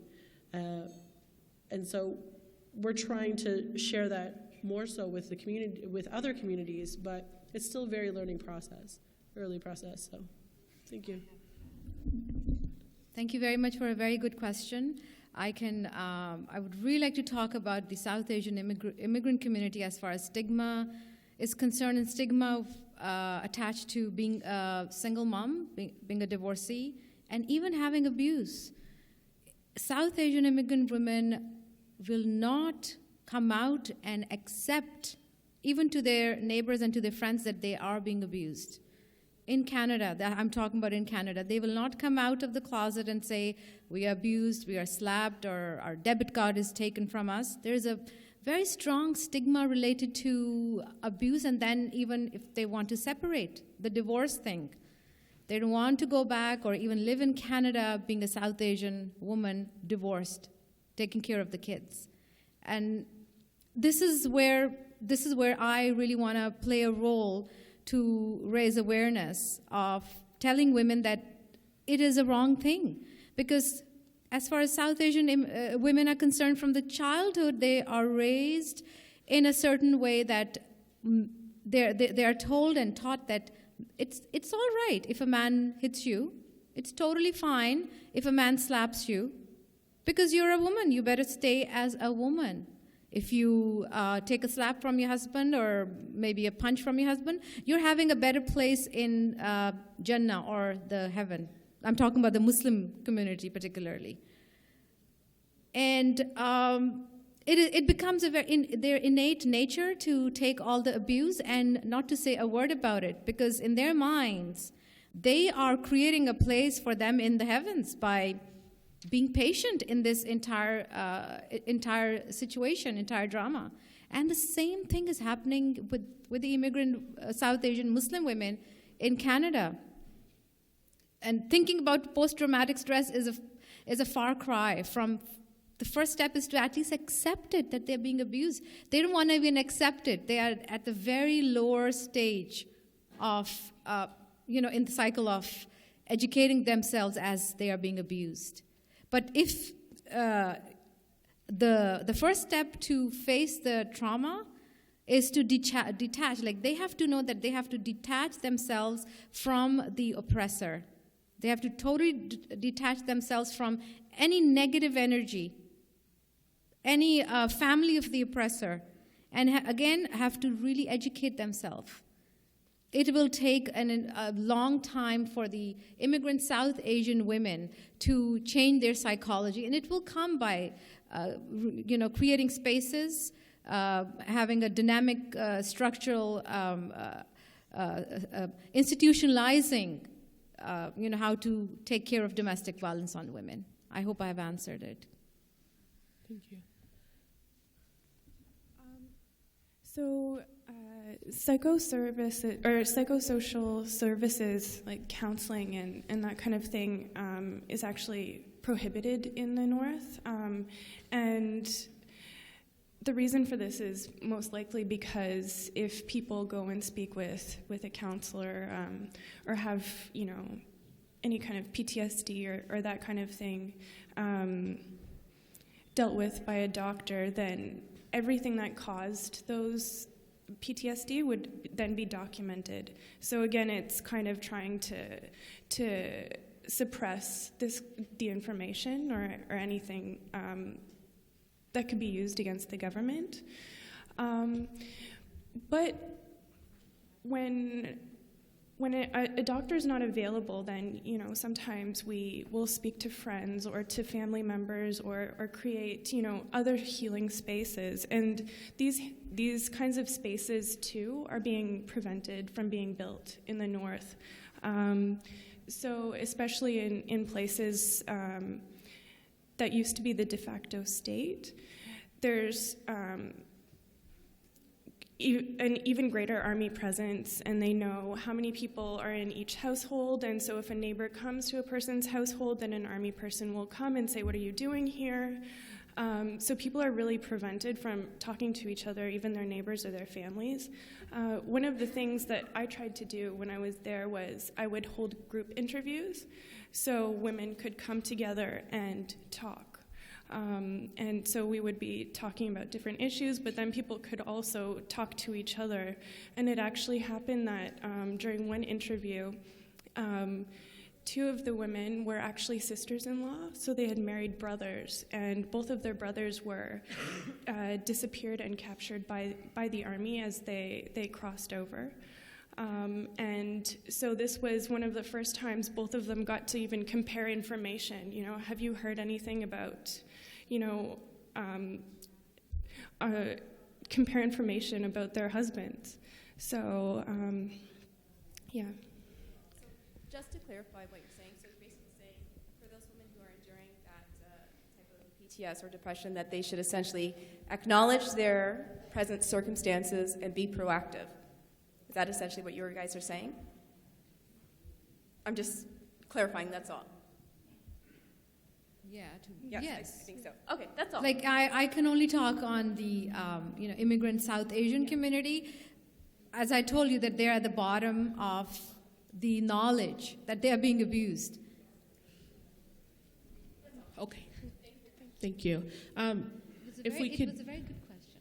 Thank you very much, panelists. So we'll just go to the next mic over on the left. Go ahead. Thank you. My name is Rubaiyat. I'm here with my colleague Mary. So ours is a collaborative question in the spirit of solidarity. I'll set the context and my colleague will ask the question. So we wanted to highlight the fact that given that Canada scores a solid B- on the Gender Gap Index, and the estimates are it would take us about 238 years to reach gender parity, what are some of your suggestions around solidarity and building women's movement? So I'll let my colleague ask the question now. Thank you. We would like to know how it's possible to work across the communities for changes. For example, I am from the Latino American community, and I only see myself here as a Latino American. We would like to know how we can work together with all the communities for women community. Thank you. Can answer this, or yeah, or you have some ideas? Let's go ahead. I think that this is a good starting point.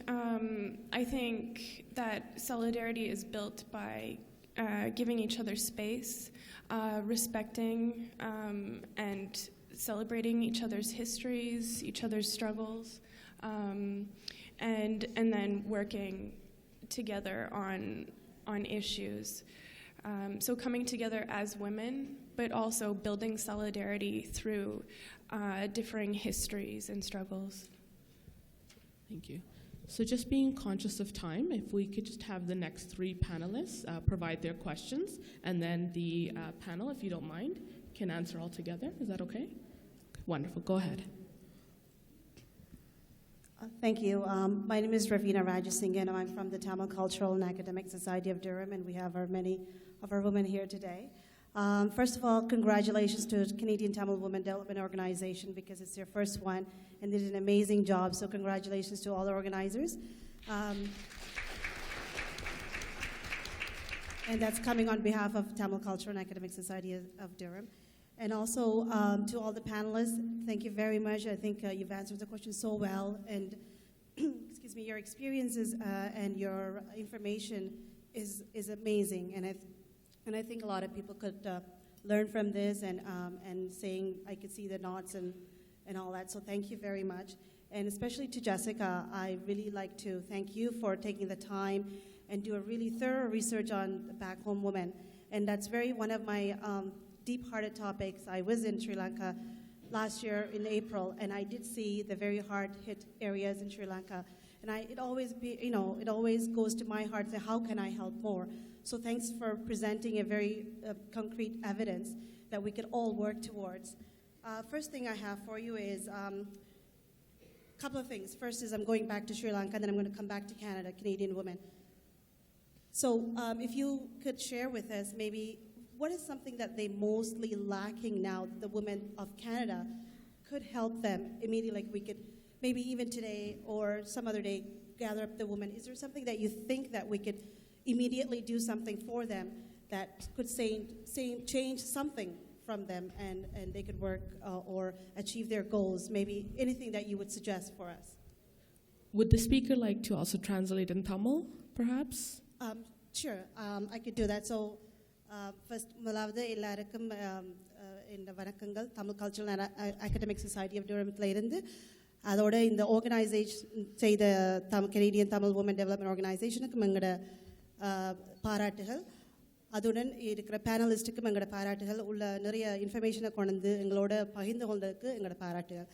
என் முதலாவது கேள்வி என்னென்றால், எங்களோட நாட்டு உள்ள இருக்கிற woman ஒரு பெண்களுக்கு உள்ள நாங்கள் என்ன ஒரு இமீடியட்டான உடனடியான ஒரு சர்வே தட் அவைய ஓரளவு அடுத்த லெவலுக்கு கொண்டு வர ஒரு சர்வே ஜெசிகாவிடம் நான் கேட்க விரும்புகின்றேன். அவரோட அட்வைஸ் ஒரு சஜஷன் என்னென்றாலும் கொடுப்பாண்டால் நாங்கள் எங்களோட ஒரு உமன்ஸ் குரூப்பில் இருந்து நாங்கள் என்னால் செய்ய முடியுமா, என்ன முடியுமான்னு கேட்டது. அது ஒரு முதலாவது கேள்வி. Second question is, I'm always fond of looking at the next generation. And we always look at them and say, okay, who's going to be coming as a woman? So we need to protect those next generation or the younger children. So my next question is, அந்த சிறு குழந்தைகள் அங்கே இருக்கிற குழந்தைகளை அவதான் எங்களோட அடுத்த step women கொண்டு வரது. So you talked about sterilization and just what's going on. It's very heartbreaking to hear that.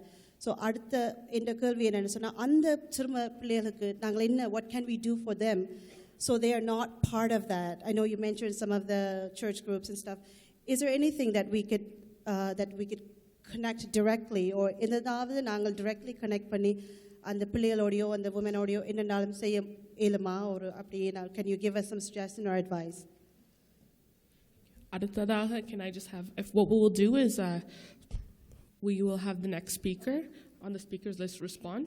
Yeah, and then you can collectively respond to all of them. So go ahead. Thank you. Hi, I'm Pushpalada Madanalingam.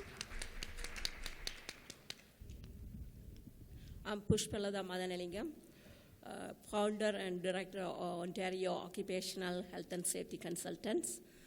So today I want to tell this Canadian Tamil Women Development Organization and everyone. We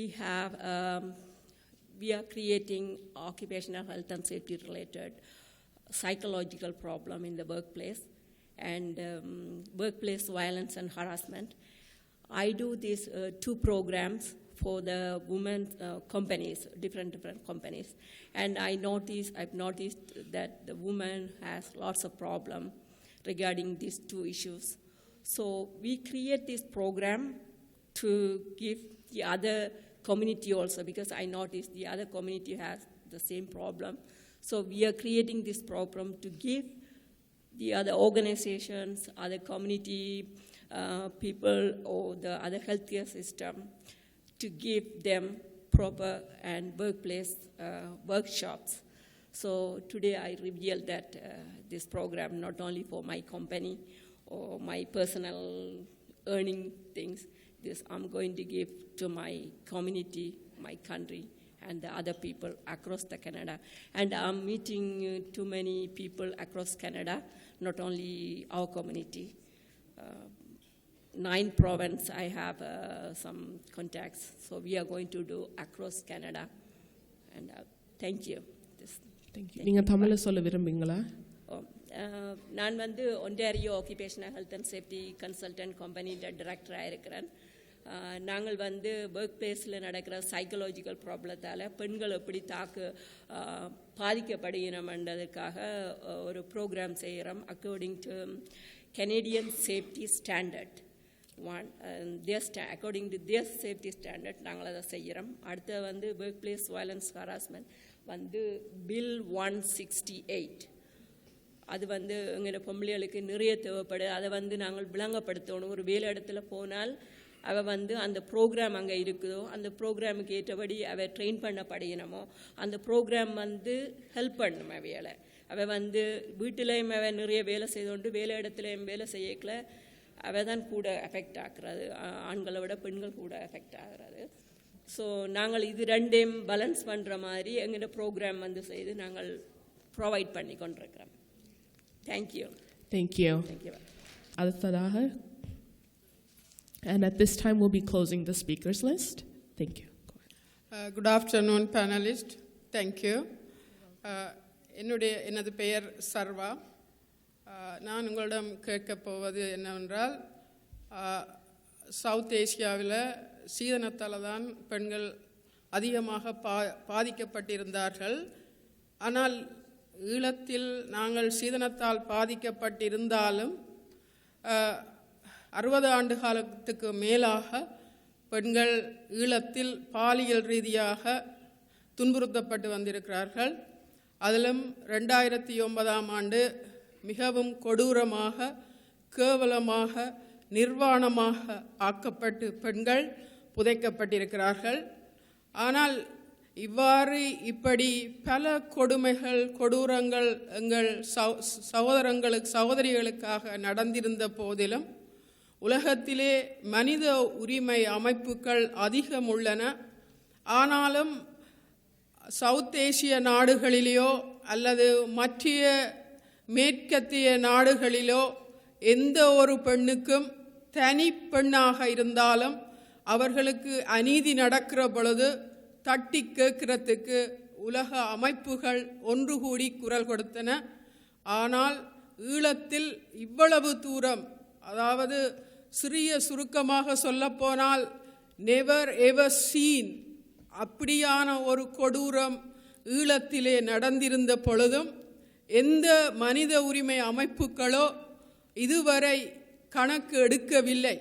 அதாவது வெளியில கொண்டு வந்து இவர்களுக்கு ஒரு நீதி வழங்க வேண்டுமென்றோ அல்ல இவர்களுக்கு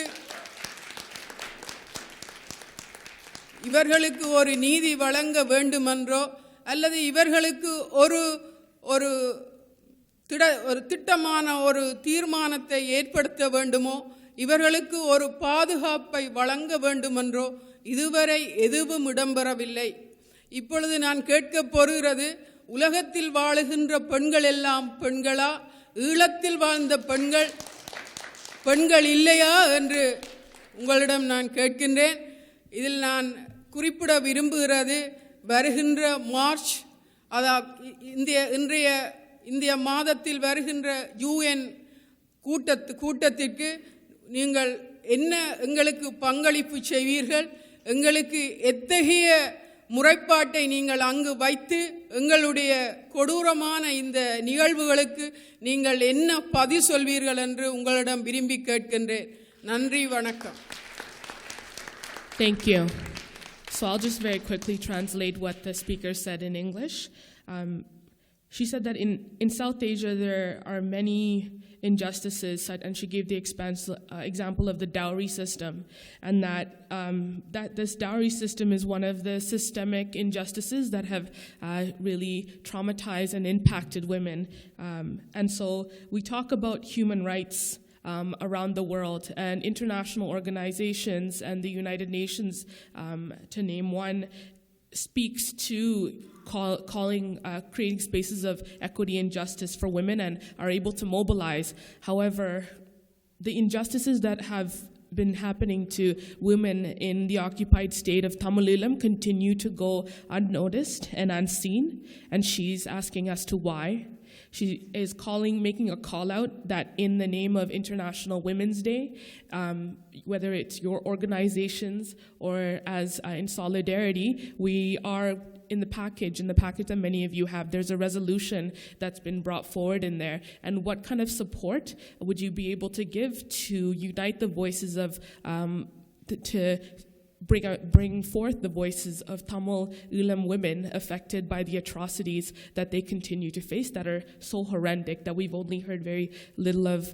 So we've heard a little bit about what Jessica has spoken to so far, but she'd like for you to reflect on that. So if you could just contemplate that while we take our final speaker. Go ahead. Thank you. My name is Joseph Mohan Remis here. First of all, I would like to congratulate the Canadian Tamil Women Development Organization for organizing this wonderful get-together, and especially when we celebrate these Women's International Days.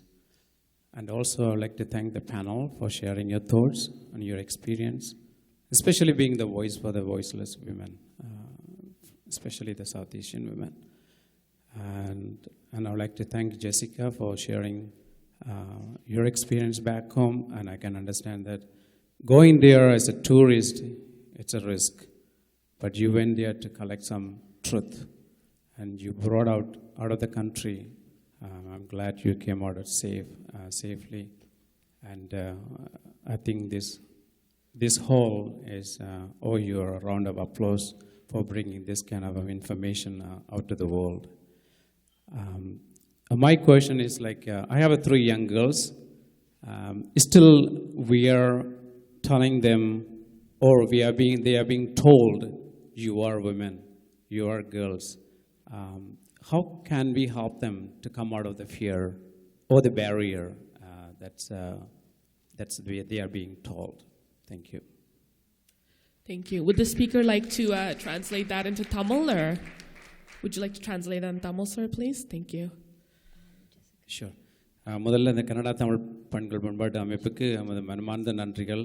இப்படி ஒரு கூட்டம் ஒன்றை உருவாக்கி நமது பெண்களின் உரிமைக்காக ஒரு குரல் கொடுக்க இப்படி சில அதில் தேர்ச்சி பெற்றவர்களை இங்கே கூட்டி கொண்டு வந்து எம்மோடு சில அனுபவங்களை பகிர்ந்து, முக்கியமாக ஜெசிகா அவர்கள் நமது நாட்டுக்கு போய் இப்படி ஒரு அதாவது ஒரு அங்கே என்று சொல்கிறது ஒரு புரூட்டல் ரீஜிம், ஒரு பயங்கரவாத அமைப்புக்குள்ளே போய் சில உண்மைகளை வெளியால் கொண்டு வந்து இந்த உலகத்துக்கு கொண்டு வந்ததுக்கு நாங்கள் மிகவும் கடமைப்பட்டிருக்கின்றோம்.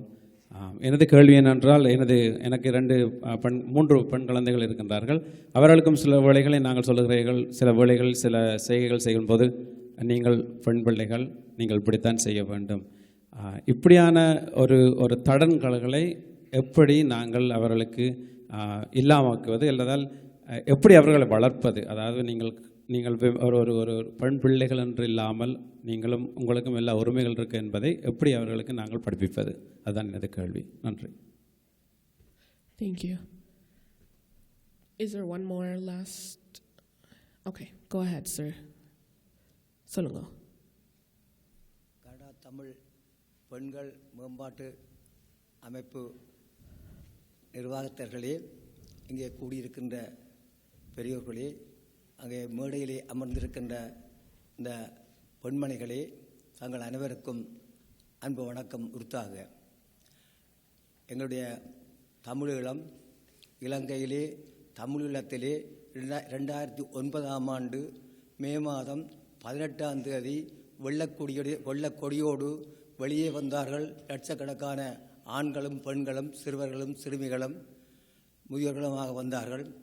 அதிலே பல்லாயிரக்கணக்கான பெண் பிள்ளைகளை அங்கே பிடித்து அந்த வாகனங்களில் ஏற்றி கொண்டு போய் இன்று சிறையிலே வைத்து அவர்களை 2009 19ஆம் தேதி உள்ளே எடுத்தவர்கள் இன்று வரை அவர்களை வெளியே விடாமல் அவர்களுடைய உயிரையும் உள்ளத்தையும் உள்ளாடையையும் கலட்டி அவர்களை ஒவ்வொரு நாளும் கொண்டு குவித்து கொண்டே இருக்கின்றார்கள். அதை தாங்கள் உங்களுடைய நிர்வாகம், உங்களுடைய அமைப்புகள் உலகத்திலேயே குரல் கொடுத்து இதை பார்க்க முடியாதா என்று ஒரு கேள்வியை நாங்கள் முன்வைக்கின்றோம்.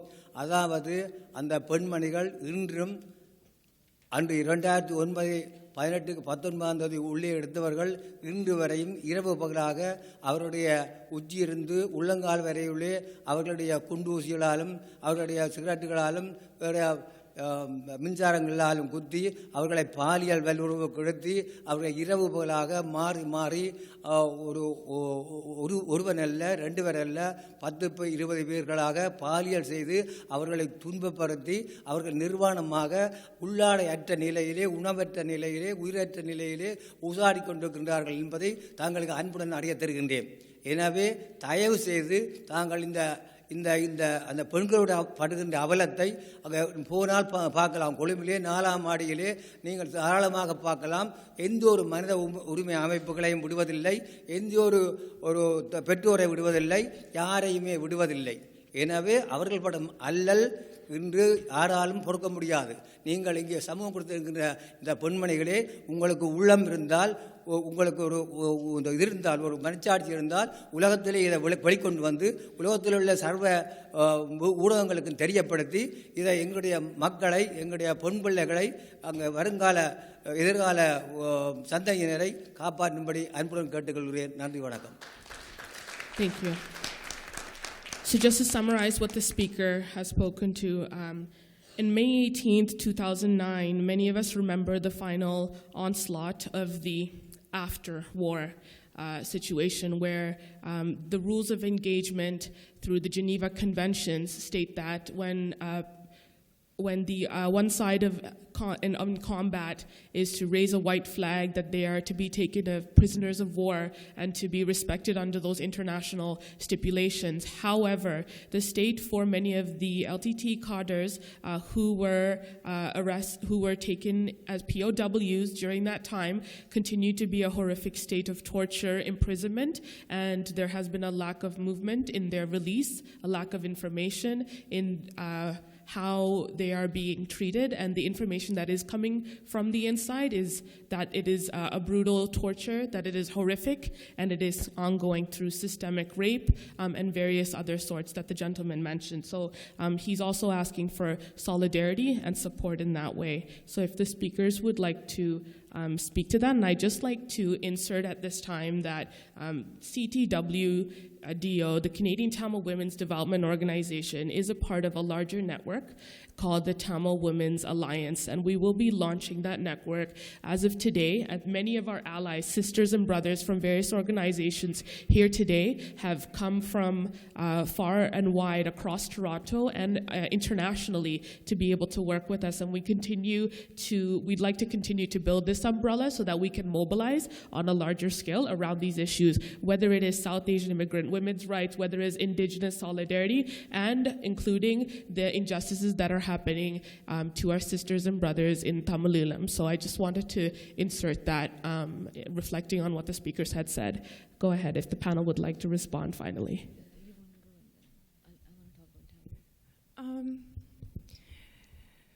Okay, so a few things. So we know that,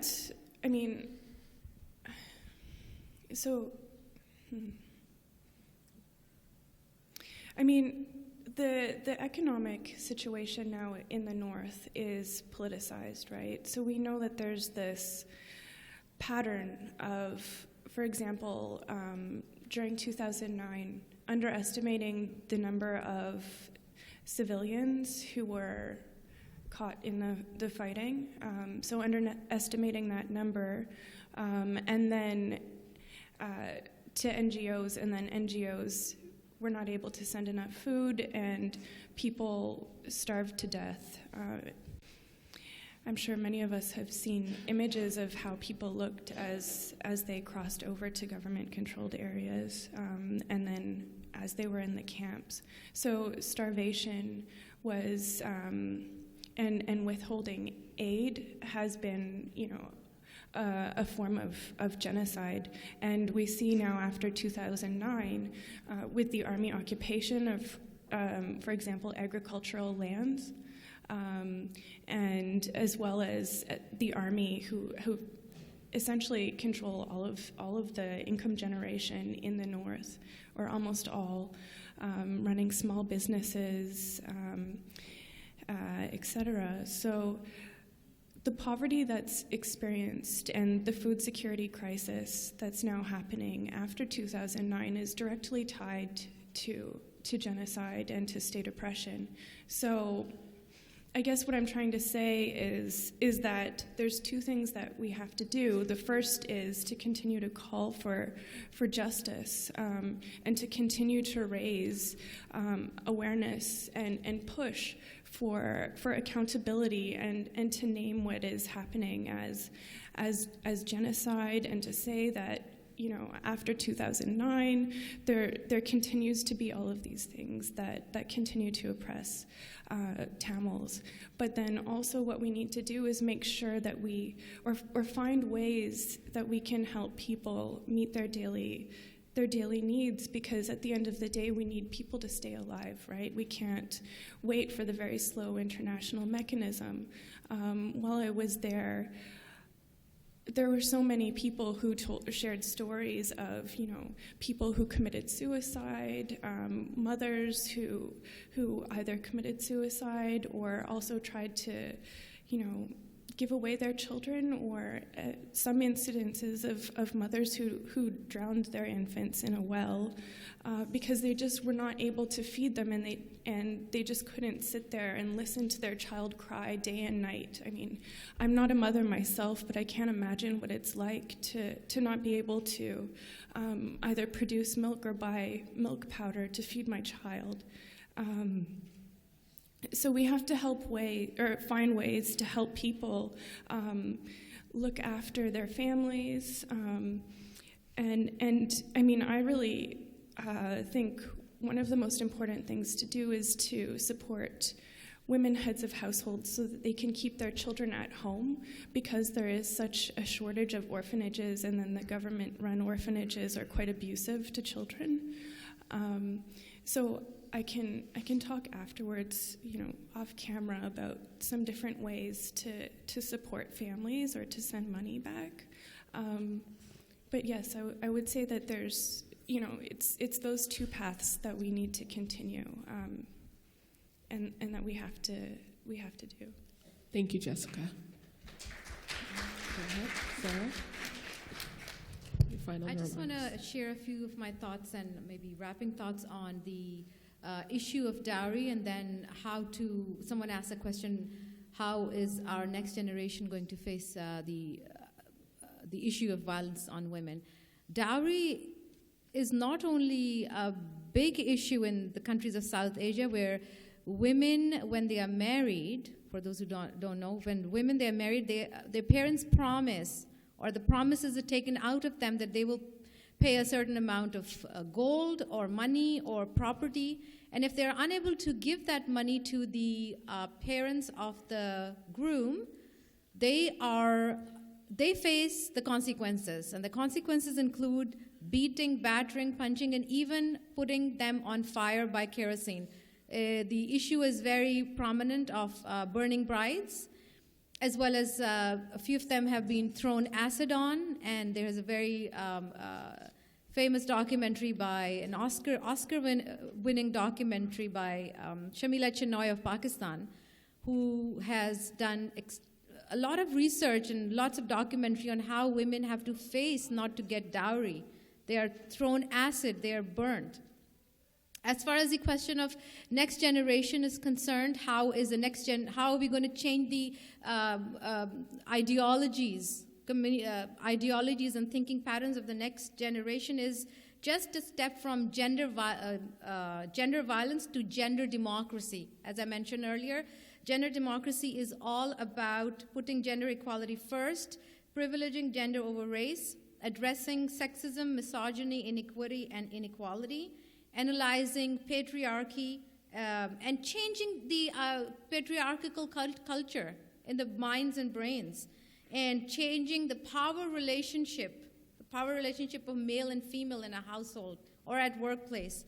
Again, which will end up in changing gender role expectations. As my friend just said, that women have to work at workplace, and they come home, and then they have to change hats, they have to do another job, cook, clean.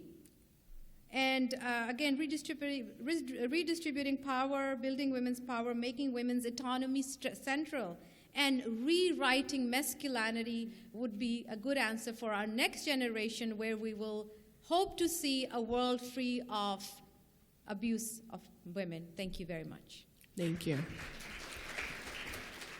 Denise. I'm going to make this short because I smell food, and we've been sitting for a very long time.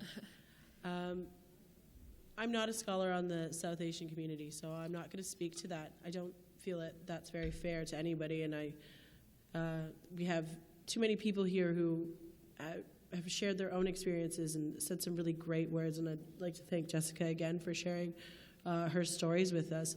I think that, we often talk about the global community and how we're all citizens of the world, but then, especially within Canada, and my community is as guilty as any other community, but we always just sort of stay within our own communities, and we always worry about what's happening in our own communities and what's happening in our own communities back home. And my people are just the same as any others. When we come to the city, we often worry about what's happening back home on the reserve. But we have to remember that it is now 2014, and we're all visitors. Every person in this room is now a visitor to this land right here, right now. Whether you came here yesterday or your people have been here since time immemorial or 14 generations ago, when we all decided to share this plot of land, all of our histories became each other's responsibilities to know. And that's the important thing. And this is how we're going to raise up the next generations. It's going to take 258 years for gender equality. That's ridiculous. That is ridiculous that my daughters will never know what it's like to be equal.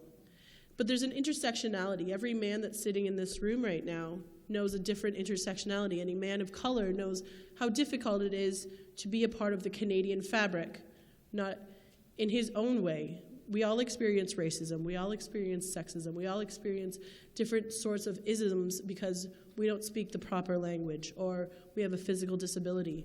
What we need to do is stop thinking about our limitations and start realizing that everybody in this room has something to contribute to this society, to making to making this place better for the time that we are here.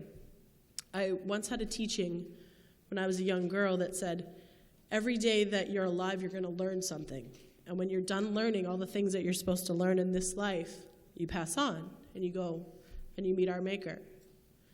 And that's the one thing that I always remember, is that I have to learn something. And when I'm learning, therefore I'm teaching. I'm teaching people about things. And I think the one thing that we need to take away from this, regardless of where your lineage is that we're all allies, and we all have to be here to support each other for the time that we're in this space on this earth right now. So I'd like to thank you. And thank you to all of our speakers.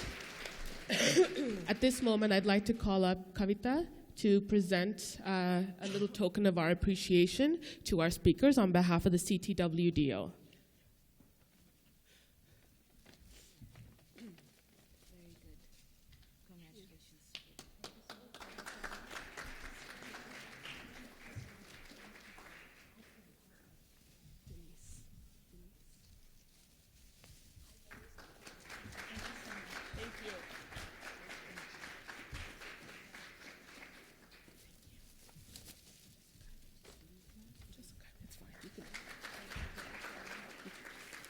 And thank you to all of our speakers. We just have a few household items to take care of. We have greetings coming from Mr. Cornelio Chisu, MP for Pickering, Scarborough East. So we just like to recognize that he did attend earlier. And also we have greetings from Mr. Joe Dixon, MPP for Ajax. So we just like to recognize his greetings as well. And also we'd like to recognize MP for Scarborough Rouge Rivers, Radhika Sitsabasin, for her presence at the meeting today. So thank you to everyone. And at this time, let's please have lunch, and we will reconvene within a half an hour and begin our keynote address. Thank you. We're moving into our keynote address. It gives me great honor to be able to introduce our keynote speakers, Tasha Manoranjan and Nimmi Gaurinathan. Tasha Manoranjan is the founder and director of People for Equality and Relief in Sri Lanka, PEARL, a nonprofit advocacy organization dedicated to promoting human rights in Sri Lanka. She spent over a year documenting human rights violations committed against Tamil civilians in northern Sri Lanka and remains committed to pursuing accountability for violations of international law. Tasha is currently an associate in Sidley Austin LLP's litigation practice in the Washington, D.C. office. Tasha earned her law degree at Yale Law School, where she served as the features editor and book reviewer for the Yale Journal of International Law, chair of the South Asian Law Students Association, and community enrichment chair of the Women of Color Collective. While at Yale, Tasha wrote a paper entitled, quote, "Beaten but Not Broken, Tamil Women in Sri Lanka," end quote, which was subsequently published at 11 Georgetown Journal of International Affairs 139 in 2010.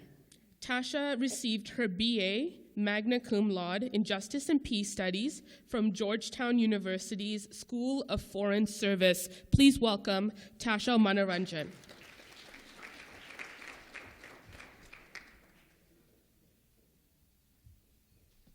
Thank you, Darshika. First, let me say how honored I am to be here today and to take part in today's conference to celebrate International Women's Day. It is a remarkable achievement for our community and for women worldwide to celebrate International Women's Day with such a progressive, inclusive conference. I want to congratulate the organizers for putting together a conference addressing topics that have been taboo for too long in our society. As a Tamil and as a woman, it is a pleasure to participate here today. I have been trained as an attorney, but feel much more comfortable identifying myself as an activist. I have been advocating for Tamil rights for nearly 10 years now.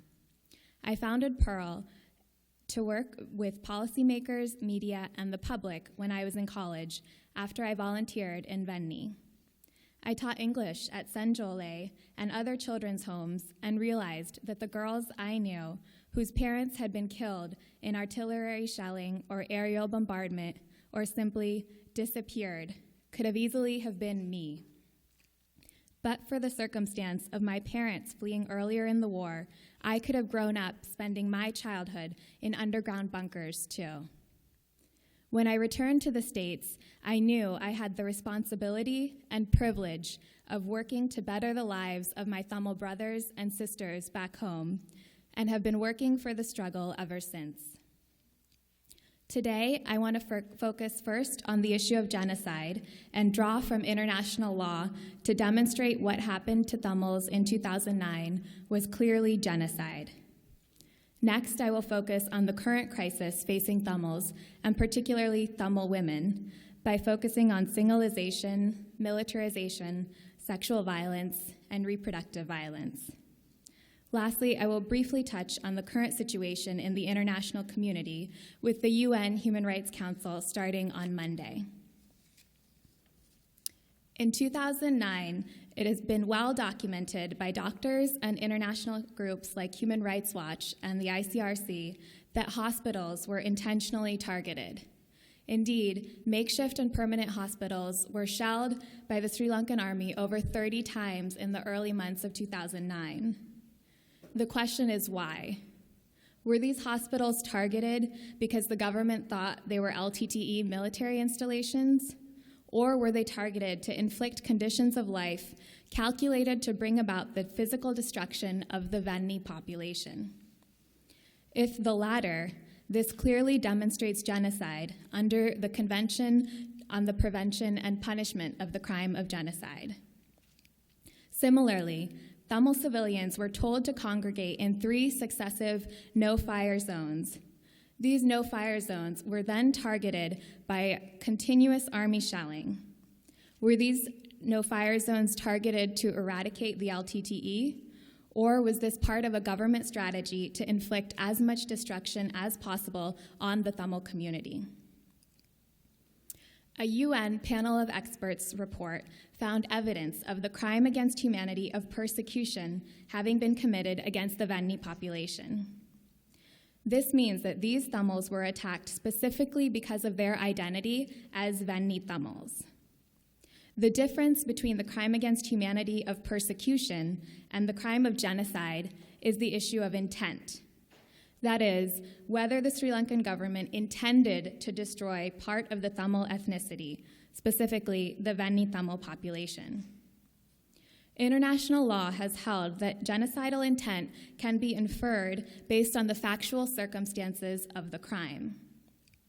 In analyzing genocidal intent, it is helpful to look at international precedent, specifically in Srebrenica in Eastern Europe.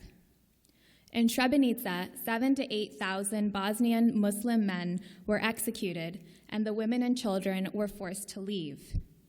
The strategic and symbolic significance of Srebrenica made it such that it was a highly valued territory for both the Bosnian Muslims and the Serbs.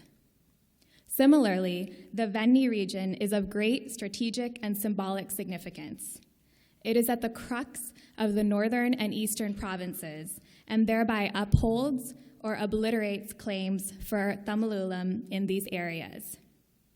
Venni was the headquarters for the LTTE administration. The police, the Department of Agriculture, the courts, and the Bank of Tamilulam were all based in Venni. Venni Tamils were a significant subset of the Tamil population on the island, based on the perception that these were the most supportive of the LTTE campaign for Tamil statehood. There's a prima facie case of genocidal intent by the Sri Lankan government to destroy Venni Tamils, as evidenced by the military strategy they deliberately employed to inflict as much destruction as possible against Venni Tamils. Specifically, the government dropped pamphlets ordering civilians into the no-fire zones and then intentionally shelled these dense civilian areas.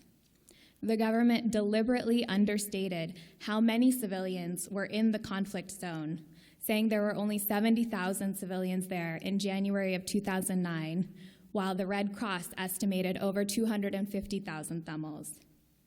The government understated the population size to allow minimal humanitarian aid into the region and to starve the population into submission.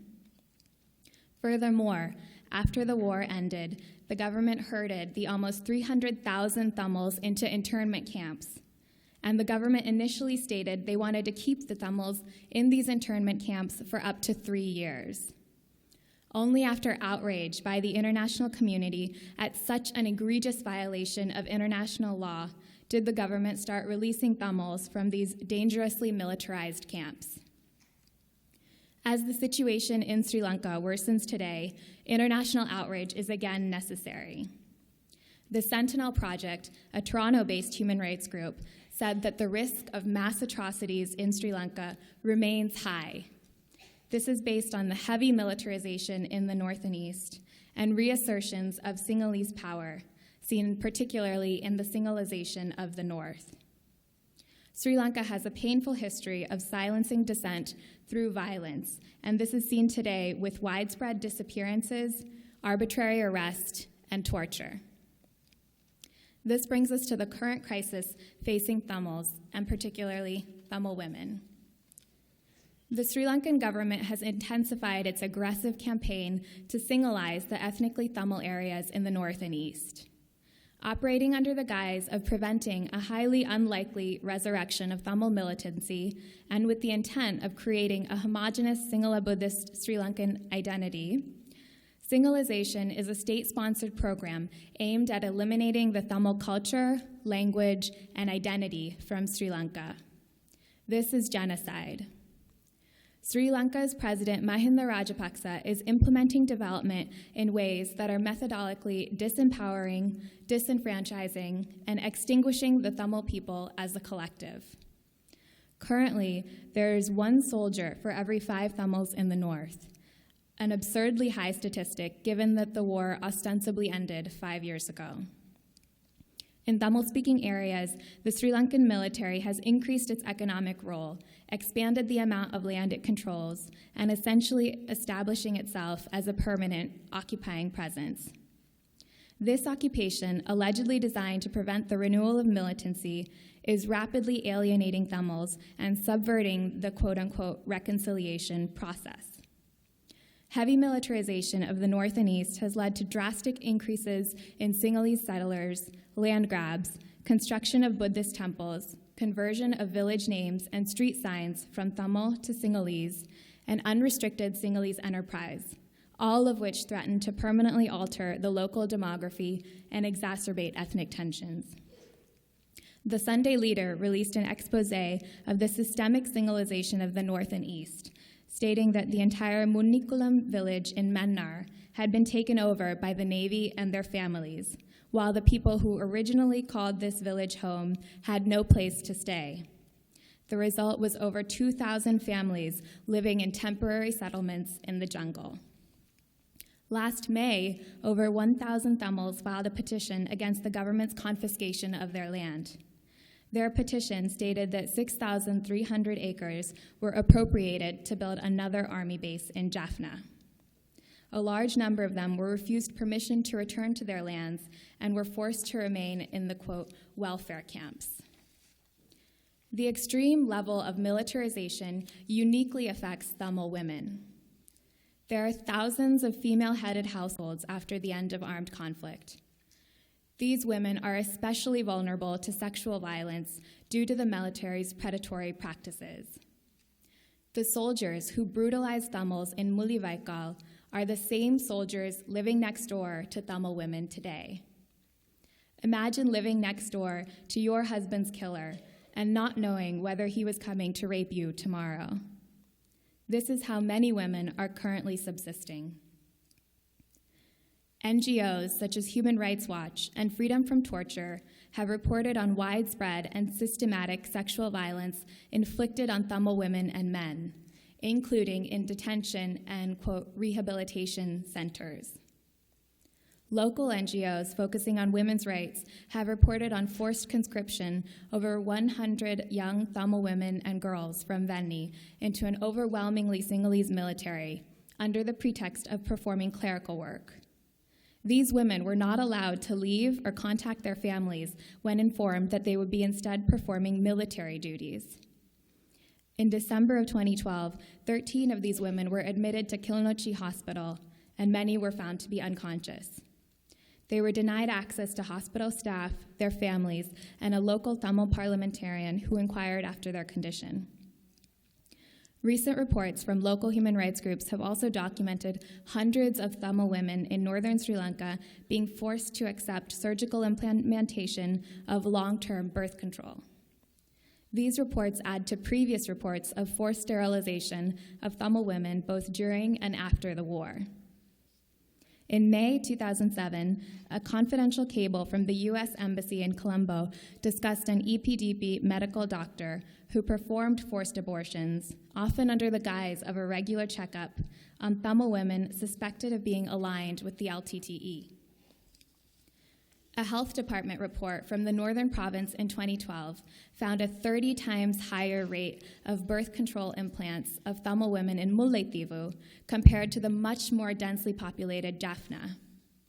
In August 2013, government health workers forced mothers to accept surgically implanted birth control in 3 villages in Kilinochchi. When the women objected, the nurses said that if they did not agree to the contraceptive, they could be denied treatment at the hospital in the future. According to the Home for Human Rights, an organization devoted to protecting fundamental rights of those in Sri Lanka, more than 80% of Tamil women in central Sri Lanka were offered a lump sum payment of usually 500 rupees in return for their ability to reproduce. After receiving this payment, women underwent surgical sterilization. Though seemingly small, this sum is large for these predominantly plantation workers. The population of this Tamil group has dropped annually since 1996 by 5%, whereas the population of the country overall has grown by 14%. In contrast, police and army officers have been encouraged by the Sri Lankan government to have a 3rd child through payment of 100,000 rupees from the government. The officers taking advantage of this offer are, unsurprisingly, Sinhalese. Home for Human Rights said, this systemic pattern of authority-sanctioned coerced sterilizations may amount to an intentional destruction of the Tamil estate population. These cases of coerced birth control and forced sterilization are clear evidence of genocide. The Genocide Convention obligation to prevent and punish genocide is not a matter of political choice or calculation, but one of binding international law. The UN Security Council should refer Sri Lanka to the International Criminal Court for investigation and prosecutions into war crimes, crimes against humanity, and genocide. Concurrently, courts in countries that may exercise jurisdiction over the events and alleged perpetrators should prosecute these crimes. I worked with American University's Human Rights Impact Litigation Clinic to file a lawsuit against Sri Lankan General Shavendra Silva, head of the 58th Division of the Sri Lanka Army. Unfortunately, Sri Lanka appointed him to be one of their ambassadors to the United Nations, so the court dismissed this suit based on diplomatic immunity. However, these initiatives are an important way to keep pressure and attention on Sri Lanka's injustices. This is an area in which Canadian Tamils can be extremely helpful. There are a countless number of survivors of Sri Lanka's genocide who are now residing in Canada, including in this very room. If these survivors are willing to file a lawsuit against Sri Lankan officials in a legal case for genocide, that would strengthen our work for justice. We are actively looking for survivors who feel safe coming forward in this way. Top Sri Lankan officials, starting with President Mahinda Rajapaksa and Defense Secretary Gotabaya Rajapaksa, must be brought to justice. As evidence of the ongoing atrocities add to evidence of the 2009 massacres, such as the mass grave found in Mullaitivu this week, international pressure for justice for Tamils is growing. This Monday, the UN Human Rights Council starts what will be a crucial session for our community. The UN High Commissioner for Human Rights, Navi Pillay, released a powerful report last week on Sri Lanka's deteriorating human rights situation and urgently called for an independent international investigation into violations of international law in Sri Lanka. The United States has pledged to support a strong resolution on Sri Lanka, and we are hopeful that this resolution will establish a commission of inquiry that unequivocally condemns Sri Lanka's genocide. We still have a long way to go to see Tamils living freely and in peace in our traditional homeland of Tamilulam, but we shouldn't lose sight of how far we have come since the horrific bloodbath of 2009. The world now recognizes Sri Lanka as an authoritarian dictatorship that cannot be trusted with the fate of thousands of Tamils who were killed in 2009. From this realization, we must show the world that Sri Lanka cannot be trusted with the political future of Tamils either. Now I will turn it over to my friend and colleague, Dr. Nimmi Gaurinathan, who will continue the discussion on the situation facing Tamil women. Thank you, Tasha. Dr. Nimmi Gaurinathan is a policy consultant. She was formerly the director of South Asia programs and UN representative for Operation USA, an international disaster relief and development organization. In this capacity, she raised over $2 million and managed these funds in the form of small grants to community-based organizations in India, Sri Lanka, and Pakistan. Dr. Gaurinathan has a PhD in political science from the University of California, Los Angeles. Her study, quote, How Women Rebel, Gender and the Agency in Sri Lanka, end quote, received the John Irving Stone Dissertation Award for Innovation in Gender Studies. She has always worked as a legal researcher and an analyst for the international. She has also worked, as a legal researcher and an analyst for the International Crisis Group, researching and writing policy reports around women's insecurities in conflict zones. and briefing high-level policymakers. She has published both academic articles and opinion editorials on humanitarian intervention and the intersection of gender and violence for the Huffington Post, Humanitarian Practice Network, World Policy Institute, and Gawker.com, amongst others. It gives me great honor to present Dr. Nimmi Gaurinathan.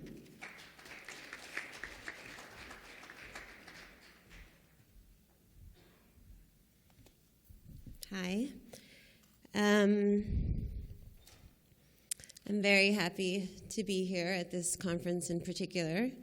I've been very lucky to work on the question of Tamil women from multiple perspectives. As an aid worker, I was able to live in villages and refugee camps across Sri Lanka and India and Pakistan for about 10 years, so working deeply entrenched in communities and community-based organizations with Tamil women and women in marginalized communities. As a policy analyst, I've met hundreds of women who were raped or subject to some form of sexual violence, particularly Tamil women. And as an academic, I've tried to understand why women join the Tigers. And this comes from a lot of work and time spent with women who were in the Tigers.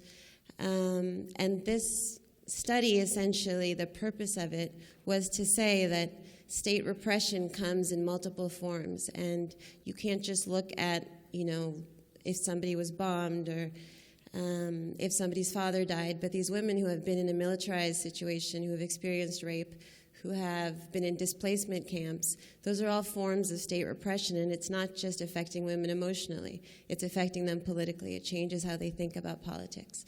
So the reason that I study gender is to change the approach that we take to women. I don't study women because I want to extract them and make them something totally different than men. I study women because it's important to bring them into bigger conversations. We keep women in a certain box on purpose, right? So if I'm a political scientist, they're going to tell me to do my work in women's studies because it's easier to not take it seriously if it's in women's studies. You don't have to consider it a political question, right? The same way when we talk about women on Capitol Hill, we talk about women in the development world. Let's give money to women's programs and all of that. We don't talk about them in the political spaces. So the reason that I study this is to shift the approach that we take to women to draw them into the political sphere, which is why I think this conference is so important. I was asked to speak a bit about the position of women in Sri Lanka right now. So the talk is called No Safe Space, the Marginalization of Tamil Women in Sri Lanka. There's 5 specific concerns post-war that are affecting civilian women in Sri Lanka. And I'll address the civilian women and the combatant women. The first is prostitution. It's something that we've heard a lot about. But I think one of the major concerns for me is that this has now become normalized in the Tamil community. It's become sort of entrenched in Tamil society, right? Prostitution is normal now in the areas of the Vanni and Kilinochchi. It's highest amongst widows, people who have had early marriages. At the final stages of the war, people who didn't want to be recruited got married at 13, 14, and then were deserted and technically were widows and couldn't get remarried. So they become also a population that's likely to engage in prostitution. Those who went to detention and were sexually abused in detention, they are likely to engage in prostitution. The prostitution comes in all kinds of forms. When I was doing the research there, sometimes it's a woman who wants security and the soldier is being friendly to her and it's her way of getting security. Sometimes it's in exchange for money. Sometimes they take a group of girls and they say they're going to give them jobs and then they stop at a lodge somewhere. It's all kinds of forms, none of which these women have any control over. And so there have been a number of people who have gone in and said, well, we're going to have these town hall meetings and we're going to explain to Tamil women that prostitution is bad. And I've been in a few of these meetings, and the women will stand up and say, look, these guys pay us 1,000 rupees a day. Do you have any alternative that pays us 1,000 rupees a day? And the answer is no. There is no alternative that pays 1,000 rupees a day and provides you with the security that this does. The second issue is rape, and obviously this is a huge issue. In my thinking, there was the rape at the end of the war, the last phases of the war, which I believe to have been widespread rape. And then there's the rape that's going on now, both probably equally as bad. In some cases, people have said that it's worse now for women. Rape at the last stages of the war. There's one story of a woman that I met. She was in the camps. She became friendly with a soldier. When they were in the resettled village in Vaunia, he used to come to the house pretty regularly, and he would talk to her and talk to the parents, and the parents were happy that the soldier liked their daughter because maybe then the army wouldn't come after them. She was very pretty. She had plenty of offers to get married before the war. After the war, there was no offers. She was a little bit older for a Tamil woman, so like 23, and not married. She was from a lower caste. So one day the soldier came and he asked the parents to marry her, and she was surprised that the parents said yes, but they figured it would give her some security, and he spoke Tamil. And that was a big thing, that a lot of the soldiers now speak Tamil, so, it seems like, it could be an okay match. He said he would take her to meet his parents, so they traveled by bus. They stopped in the middle of the country overnight in a lodge, and he said, we're going to stay here tonight, and we'll go in the morning. He gave her something to eat. She fainted. The next morning, she woke up and found that she had been raped. He left, and he said, I'll come find you. You should go back to your village. So 3 months later, she found out she was pregnant, went to go find him, and he was already married and had 2 kids. And the parents said they didn't know what they were talking about, and she came to this church home to have the baby. When I met her, the baby was 9 days old, and she had no interest in the baby. She didn't want to look at it, didn't want to touch it, didn't want anything to do with it, was just staying in the church home until she lost weight and she could go back. So these are the types of stories that happened at the end of the war. Now you have this situation where the rape and the sexual violence on the island is so bad that women are actually willing to take the risks to leave the island. And what you're seeing now more and more is that women are raped in the process of escaping rape. There was a testimony that I took last week where a woman went to Italy. She was brought out by a smuggler. She was raped by the army. She didn't want any attention to her. And then she was raped in Italy. And then she came through Guatemala and Mexico into the United States and was raped in Guatemala and Mexico.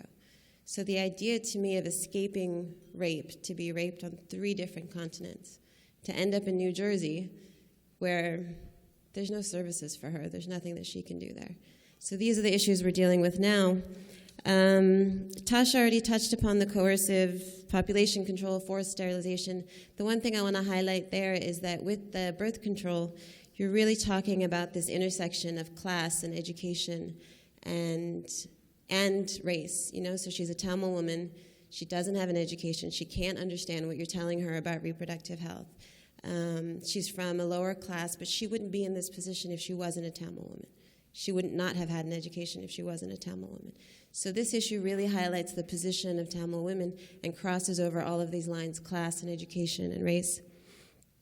A 4th issue is suicide. There's high levels of suicide, women between 18 and 24. This issue of microfinance, everybody's been funding microfinance, and they brought credit into these areas, so people are buying TVs and all kinds of stuff on this new credit, and then they're not able to pay it back. So you've had a very high correlation between microfinance and suicide amongst young women because of the loans that they've taken out. Domestic violence continues to be an issue. There's a rise in alcoholism amongst men, a rise in depression. So domestic violence will necessarily be one of the concerns that comes up. The other category is combatants. And for me, these categories are very loose because when you're talking about combatants, you could be talking about somebody who fought for 3 days at the end of the war. But they are treated as a separate category, so I'll talk about them as a separate category. I want to read you, and this is just to preface, it is disturbing testimony. But one of the testimonies I got recently of a girl who was in the Tigers for 2 weeks at the end of the war. She says she was put on a bus with a lot of other girls and taken to the camp where they were registered and interrogated. Questions regarding their association with the Tigers, where the leaders were, where the weapons were being held. The interrogation rooms were separate, dark rooms. She was there for 6 months. After that, she was taken to another camp where 700 girls were housed.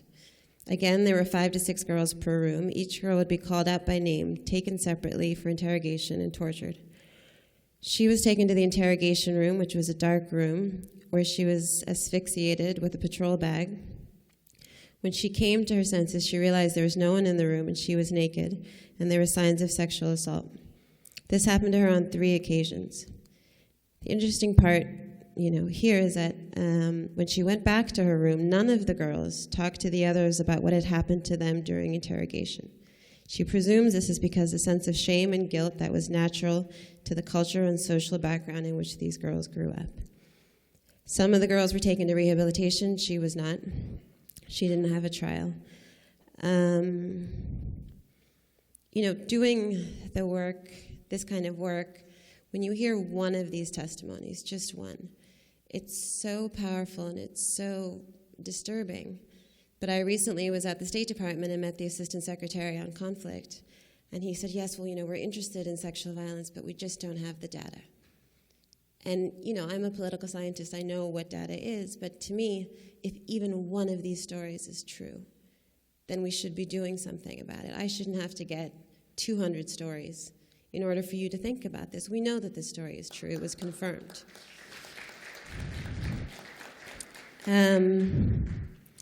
There is a very large issue with women coming out of rehabilitation. The soldiers know who they are. They have to report every week. They have their pictures. So sexual violence is very high amongst ex-combatants right now. So a lot of this is about the position of Tamil women, right?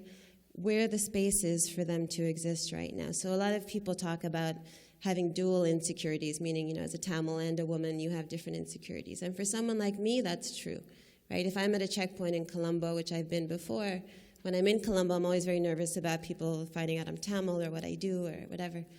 But then I was at this checkpoint late at night, and 6 or 7 army guys, surrounded the auto. And at that moment, you're just a woman. Doesn't matter if you're Tamil or Sinhalese, you're just a woman up against 6 big guys, and you know that in this country where there is no actual judicial system, even as an American, if something happened to you, it's not going to matter at all. But that's someone like me. The women that we're talking about and the privilege that I have, the women that we're talking about, there's not just 2 forms of marginalization. There's 16. If you're a widow, you're outside the mainstream community. If you were raped, you're outside the mainstream community. If you're affiliated with the Tigers, then you're outside the mainstream community, right? If you're all 3 of those, which a lot of women are, you're outside the mainstream of the community. We're pushing these women further and further outside of the mainstream of Tamil society into a place where before they joined the Tigers. But there is no space now. There's no similar movement. There's no social movement for them to join. The biggest concern of the woman who was raped was that her father didn't find out. Not that the military men would come after her, but that her father didn't find out she had a baby. So she was waiting until she lost the weight to go back. So we look at all of these issues and we say, well, it's had this emotional impact on women. And yes, it has. It's had a horrible emotional impact. But if you're pushed that far outside of anything normal, it's going to change the way you think about politics. It's going to change the way you think about justice and equality and revenge. You're going to think things that you never thought before because there's no place to belong. There's no place for them to go. If you're an ex-combatant, you don't want to go home because you're terrified of your entire family being assaulted because you were an ex-combatant. And you could be called an ex-combatant because you fought for 2 weeks. You're widening the scope of women who are affected to almost the entire Tamil community. Once again, thank you, Dr. Nimmi Gaurinathan, for that very empowering speech. And to both of our speakers, both Tasha and Nimmi, I just want to, insert right now that to have a conference in this space and to have 2 young Tamil-identified women up here talking about the political spaces and re-engaging spaces and transforming spaces is really, really powerful. And I hope that their words and all of the words that our panelists have shared today do not go silent, and that we can all as a community and as a diaspora and as a people reflect on these words, because I think that they're precious. So this being said, we're going to have a few words from one of our allies who are here to speak today while we set up the technical part of the keynote address that is to follow. So if we could call up a representative from the Kurdish Women's Association to please speak. Hello, everyone. Thank you for having us. My name is Bashak, and I'm here on behalf of the Toronto Kurdish women from the Toronto Kurdish Community Center. And we'd like to thank the Tamil Women Development Organization for having us here and present this flower to you guys. Thank you.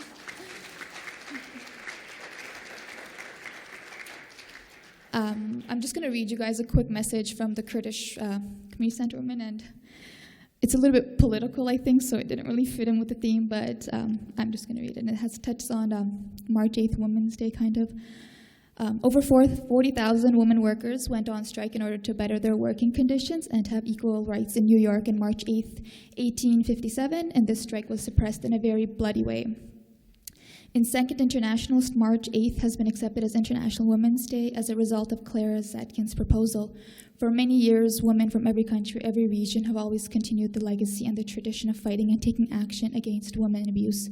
In this sense, we promise that we will not forget and let any woman, primarily Clara Zetkin, Rosa Luxemburg, and Sakina Johnson, be forgotten. They have fought against the male-dominated systems and all its types of onslaughts and attacks against women. Capitalist modernity, with its gained power in the 19th century, forced enslavement on women by making them dependent on the system. In 20th century, enslavement of women has been shaped in a deeper content. Women are exploited in many areas, and they face psychological, physical abuse, and more importantly, they are suffering from women trafficking, sexual, and labor abuses as well. On the other hand, nation-states, as a production of the 19th century, has buried some nations in the history and aimed to assimilate some nations by gathering them under the roof of the hegemonic state. Also, it has legalized women exploitation and all other infringements by putting its own laws. Kurds, as one of the most ancient nations of history, has faced this assimilation in different aspects, both physical and cultural assimilation. The Kurdish nation has been through assimilation, suppression, and all types of violence, just like a woman, as has been stated in one of Hitler's well-known sayings, "Nations are like a woman." The Middle East has become the center of violence against women with its never-ending wars. Today, women in Syria have faced all kinds of violence and assaults during the ongoing Syrian war. Their bodies are seen as war loot, and first, their bodies get disposed just like their countries. Thousands of women all the way from Saudi Arabia to Turkey are forced to leave their countries, and some pulled into women trafficking. These immigrant women are also forced to become beggars and forced into marriages that they're not willing to be part of. While all these things are happening, women have developed the idea to be united and form their own power in different areas where they hold an army, women councils, academics, and most importantly, a woman president is one of the Rojavas, Canton Rojava's woman president, which is also known in Western Kurdistan or northern Syria.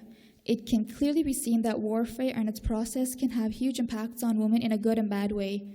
Warfare and peace are two powerful conditions that have significant impacts on women and children that are seen as the most vulnerable part of a society. It's obvious that we have gained compelling amount of power and unification to fight against sexist and religious thoughts against women as we are here celebrating the 157th anniversary of March 8th. Today, while capitalist modernity is forcing its own systems on people without giving a choice, women have become more enlightened, literate, and powerful with the chant and slogan of "Another world is possible." Every woman, as a follower of Sarah, Claire, and Rosa, that has an understanding of the perception of the saying, "A free woman is more important than an independent nation," is building up the true meaning of life in order to create democratic and free societies. Let's strengthen the unification of women against any type of exploitation and violence against women on the path of Rosa, Clara, and Sakina. Long live International Women's Day. Thank you, guys.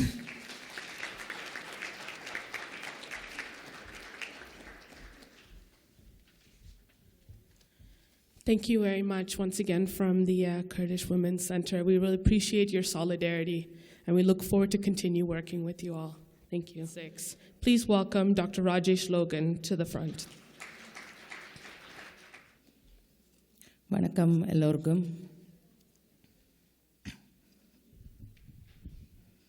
Thank you for inviting me to the International Women's Day celebration by Canadian Tamil Women Development Organization. I'm excited to join my fellow Canadian Tamil women to celebrate and to bring some awareness and some alarming women's issue among us. Great to see Canadian Tamil women come together as an organization making important contribution women rights, peace, prosperity of this wonderful country called Canada. I am proud to see many successful Canadian women of Tamil origin who have achieved great heights in so many fields: doctors, engineers, professors, lawyers, politicians, accountants, entrepreneurs, and the great homemakers, building a successful and happier, healthy family institution. We are here to tell our story of our success, our challenges, our struggle, our plight. Canadian Tamil women's story. In our community, the strength of relations between the women in the professional sector is not as strong. We do not have extensive women group of coalition like some of our other communities. CTWDO is a great step forward in changing this and strengthening our bonds towards each other, and I hope we continue to get stronger. When you destroy a woman, you are destroying a family. You are destroying a community, country, and the whole world. As a doctor, I would like to highlight some issues faced women in this era: domestic violence, depression, teenage crisis, seniors abuse. When we take domestic violence, the numbers are alarming. Socio-psychological trauma among our women is heart-wrenching. Irony is that don't want to even open up to the doctor to seek the advice and get help. Now I will change to Tamil channel. நான் ஒரு குடும்ப வைத்தியர், அதுவும் ஒரு பெண் வைத்தியர் என்ற வகையில் பெண்கள் எதிர்கொள்ளும் சில சவால்களை சிலவற்றை இன்று குறிப்பிட முடியும். பொதுவாக இங்கு பெண்கள் வெளியில் போவதில்லை, அல்லது போனால் கணக்க விஷயங்களை தங்களோட விரும்பினபடி தங்களோட மனதுக்கு உள்ளுக்கு இருக்கின்ற தங்களோட உண்மையான அபிப்பிராயங்களை சொல்லி வெளியில் கதைப்பதில்லை. குடும்ப சட்டைகள், பெண் துன்புறுத்தல், women abuse and the very rise numbers, மன அழுத்தம், depression, teenage crisis, முதியோர்களின் பிரச்சனைகள்,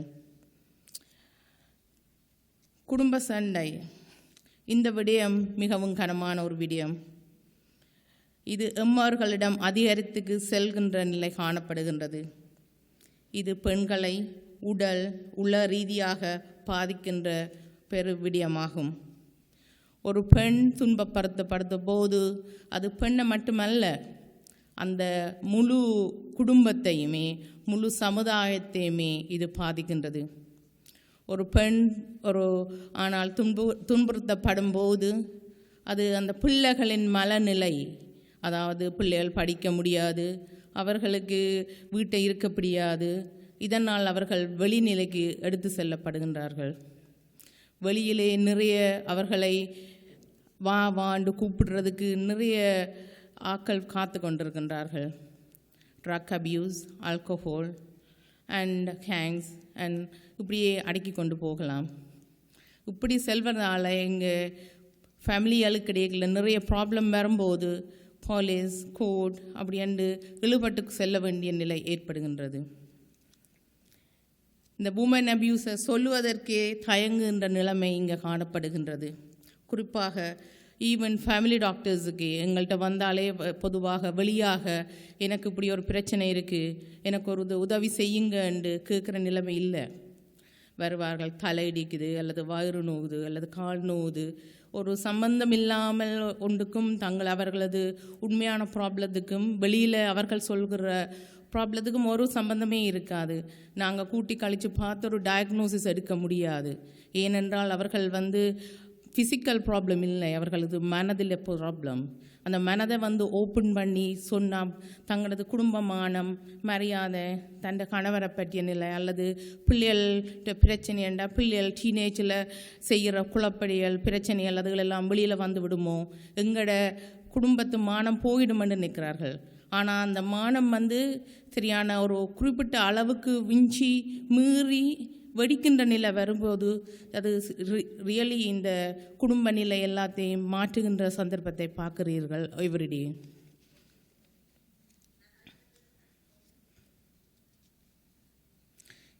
இதனால் இந்த பெண்ணின் பர்சனாலிட்டி சேஞ்ச் பண்ணப்படுகிறது. அவர்களது செல்ஃப் எஸ்டீம், அந்த மன தைரியம் இழக்கப்படுகின்றது. அதனால் மன உளைச்சல், டிப்ரெஷன் வருகின்றது. இறுதியாக தற்கொலையை நாடுகின்றது.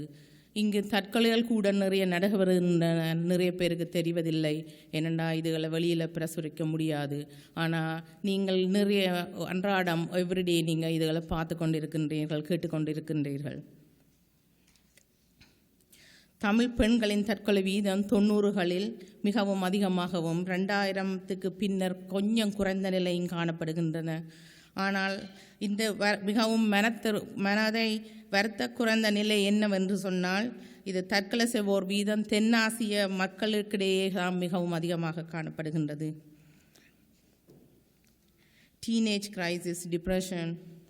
எங்களோட பிள்ளைகள் நாங்கள் சொல்கிறோம், ஓகே எங்களில் பிரச்சனை இல்லை, நாங்கள் சரியாக தான் இருக்கிறோம், டீனேஜ் பிள்ளைகள் தான் பிரச்சனை உண்டு. பிள்ளைகள் சொல்லுங்கள், நோ நாங்கள் இங்கே இங்கத்தே மற்ற சமுதாயத்துக்கு இடையில நாங்கள் வாழ்ந்து கொண்டு இருக்கின்றோம்.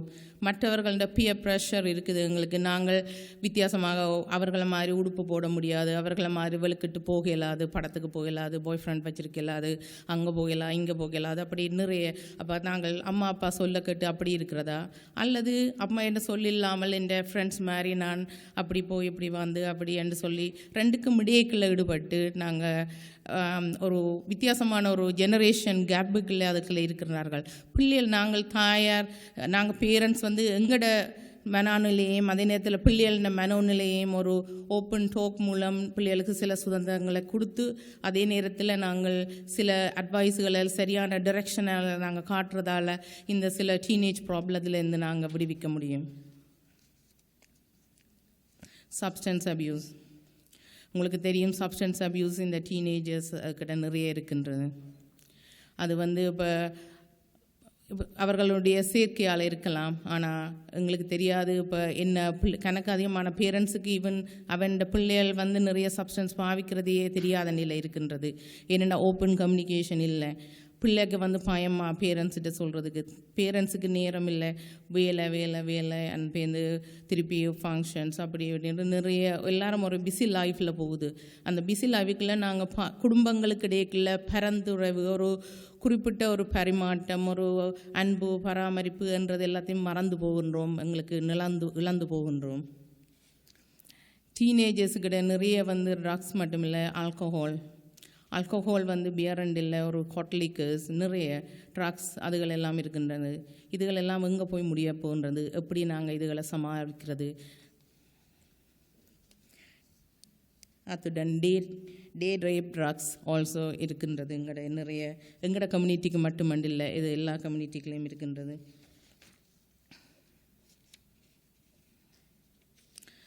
மற்றது சீனியர்ஸ் கிரைசிஸ். எங்களோட தாய்மார்கள் எங்களுக்காக நிறைய வேலைகள் செய்கின்றார்கள். அதிகமான குடும்பங்களில் பிள்ளைகள் வேலையை போக வேண்டிய தாய்மார் தான் கிட்ட சமைக்கின்றார்கள். சமைக்கிற மட்டுமில்லை, பேருந்து பேபி சிட்டிங் பின்னேரங்களில் அவர்களுக்கு ஓல்டேஜ் செக்யூரிட்டி பென்ஷன் அப்படி என்று வந்தால் கூட அந்த காசை அவர்கள் பார்ப்பதில்லை. அவர்களுக்கு செலவு கண்டு நாங்கள் பெருசாக கொடுக்கறதில்லை. இப்படியான நிறைய பிரச்சனைகள், அதுகளால் நிறைய டிப்ரெஷன் எங்களோட சீனியர்ஸுக்கு இடையில இருக்கின்றது. அந்த டிப்ரெஷன் அந்த இதுகளை வெளியில் கதைக்க மாட்டார்கள். கதைச்சா என்ன மாதிரி என்று உதவி எடுத்து மருந்துகள் எடுத்து கவுன்சிலிங் செய்து ஒரு ஒரு ஃப்ரெண்ட்ஸ்கிட்ட கதைக்கிறதாலேயே நிறைய ப்ராப்ளம் குறையும். ஆனால் அவங்க பக்கத்து வீட்டுக்காரர், சொந்தக்காரர், அவங்க அல்லது டாக்டர்ஸ் இல்லை கவுன்சிலர்ஸ் அப்படின்னு போயிட்டு கதைச்சு அந்த ப்ராப்ளத்தை தங்களோட மன அழுத்தத்தை குறைக்கின்ற நிலை எங்களுக்கு இடையில் இல்லை. இதுதான் ஒரு ஸ்டிக்மா இருக்கிற ஒரு மனம் டிப்ரெஷன், மென்டல் இல்னஸ்ன்னு சொன்னால் நாங்கள் அவர்களை ஒதுக்கி வைக்கின்ற தன்மை, இதுகள் எல்லாத்தையும் மறந்து நாங்கள் எப்படி நாங்கள் ஒரு டாக்டர்கிட்ட போயிட்டு ஒரு காய்ச்சல், நிமோனியா, டயபெட்டிஸ், ப்ரெஷர் அப்படின்னு சொல்லி போய் என்னென்று ஓப்பன் பண்ணி கதைச்சு எங்களோட ப்ராப்ளத்தை சொல்கிறோமோ, அதே மாதிரி எங்களோட மென்டல் இல்னஸை வந்து நாங்கள் ஓப்பனாக கதைக்கணும். அது எந்த டிப்ரெஷனாக இருக்கலாம், சிசோஃப்ரெனியாக இருக்கலாம், அல்லது ஒரு செப்பரேஷன் அண்ட் ஃபேமிலி ப்ராப்ளம்ஸ், இது ஸோ மெனி. இதுகளுக்கெல்லாம் நிறைய எங்களுக்கு ரீசோர்ஸஸ் இருக்கின்றது. கனடாவில் நிறைய ரீசோர்ஸஸ் இருக்கின்றது. அந்த ரீசோர்ஸை நாங்கள் வந்து ப்ராப்பர்லி வந்து யூஸ் பண்ணுறோம் இல்லை. ஏன் நாங்கள் அதை யூஸ் பண்ணக்கூடாது? நாங்கள் யூஸ் பண்ணி ஒரு எங்களோட மனநிலையே நாங்கள் ஃபிசிக்கல் ப்ராப்பர்ட்டி ஈஸியாக டயக்னோஸ் பண்ணலாம், ட்ரீட் பண்ணலாம். ஆனால் மென்டல் இல்னஸ் வந்து அப்படி இல்லை, கொஞ்சம் கஷ்டம். நான் அப்போ நீங்கள் ஓப்பன் பண்ணாட்டா அந்த மற்ற கம்யூனிட்டியை வந்து ஓப்பன் பண்ணுறதுக்கு எங்களுக்கு வேக்கப் பண்ணணும். அதுக்குரிய எடிகேஷனை என்ன மாதிரி என்னென்ன ப்ராப்ளம் இருக்குது, என்னென்ன ரீசோர்ஸஸ் இருக்குன்றதை நாங்கள் கூட எடிகேட் பண்ண வேணும். இந்த பிரச்சனைகள் எல்லாம் எங்களுக்கு ஒரு வேக்கப் கோலாகவே இருக்கின்றது. இந்த சர்வதேச மக்கள் தினத்திலே பெண்கள் இந்த சமூகத்தில் கொள்ளும் பிரச்சனைகளை, குறிப்பாக தமிழ் பெண்களின் விடயங்களை அதிகமாக அவதானமாக அணுக வேண்டிய காலமாக இருக்கின்றது. இங்கு முன்னர் டாஷாவும் டாக்டர் நிம்மியும் சொன்னது போல் அங்கே உள்ள மக்கள் என்ன மாதிரி ஒரு பெண்ணுக்கு எவ்வளோ பிரச்சனை இருக்கின்றன. அந்த பெண் வந்து ஒரு ரேப் பண்ணப்பட்டு வந்தால் அந்த பெண் வந்து ஓப்பனாக வந்து தண்ட பேரண்ட்ஸ்கிட்டையோ அல்லது ஒரு ஃபேமிலியிலையோ அல்லது சமுதாயத்தில் வந்து அவர்களுக்கு ஒரு ஆதரவு, ஒரு சப்போர்ட், அந்த சப்போர்ட்டையும் நாங்கள் கொடுக்கக்கூடாது. அவர்கள் சொன்னார்கள், ஓகே நான் ரிப்போர்ட் பண்ணி முடியலாம், இந்த ரிப்போர்ட்டை நான் ரிப்போர்ட்டில் போடலாம், மேபி கிளின்டன் தான் பார்க்கணும். அப்படி இல்லை. நாங்கள் இங்கே இருக்கிற ஒவ்வொரு பெண்ணும் மேபி நாங்கள் அதுக்கு என்ன செய்யலாம், என்ன மாதிரி செய்யலாம், இப்போ அதுக்குரிய நெக்ஸ்ட் ஸ்டெப் என்ன, மேபி இந்த உமன் ஆர்கனைசேஷன் கொஞ்சம் ஒரு ப்ரோக்ராம் உண்டு நாங்கள் தயாரிக்க வேணும். என்னென்று அங்கே ஒரு விதத்தில் ஒரு கதைக்கிற சுதந்திரமே இல்லாத அந்த பெண்களுக்கு நாங்கள் இங்கே சுதந்திரம், கதைக்கிற சுதந்திரம், அந்த ரக்கம் இப்படி சுதந்திரத்தையும் அனுபவித்து கொண்டிருக்கின்றோம். நாங்கள் என்ன மாதிரி அவர்களுக்கு அந்த இம்ப்ரூவ்மெண்ட், நாங்கள் ஏதாவது அட்லீஸ்ட் ஒரு கொஞ்சமெண்டான ஒரு மனநிலையை காப்பாற்றக்கூடிய அல்லது ஒரு மன தைரியத்தை கொடுத்து அவர்களுக்கு ஒரு வாழ்வு என்ன மாதிரி மீள் அமைக்க முடியும் என்றதை நாங்கள் செய்ய வேணும் என்று தாஷாக்கும் டாக்டர் நிம்மியும் செய்கிற வேட்கள் மேலே நிறைய வேலைகள் செய்து கொண்டிருக்கின்றார்கள். எங்களது இளம் பெண்கள் வந்து இப்படியாக செய்து கொண்டிருக்கிறது எங்களோட தமிழ் பெண்களுக்கு மிகவும் ஒரு மகிழ்ச்சி தரக்கூடிய சம்பந்தமாக இருக்கின்றது. உங்கள் வேலைகள் இத்துடன் நின்றுவிடக்கூடாது. இன்னும் எங்களோட இந்த ஹியூமன் ரைட்ஸ் வந்து நிறைய பேர் வேலை செய்யணும். அதில் உங்களோட இந்த இன்புட்டுகளும் நிறைய வேலை செய்யும் என்று சொல்லி நான் சந்தோஷப்படுகிறேன். நானும் ஒரு உமன் என்ற முறையில் இது எல்லாருமா சேர்ந்து இது வந்து நாங்கள் பார்க்காம எல்லா உமன்ஸும் நாங்கள் ஒன்றாக சேர்ந்து இதுக்குரிய ஏதாவது ஒரு வழிமுறைக்கு நாங்கள் ஒவ்வொரு தரம் தன்னால் என்ற ஒரு உதவியை ஆதரவையும் தெரிவிக்க வேண்டும் என்று சொல்லிக்கொண்டு நான் இந்த இதுக்கு நன்றி கூறி விடைபெறுகின்றேன். வணக்கம்.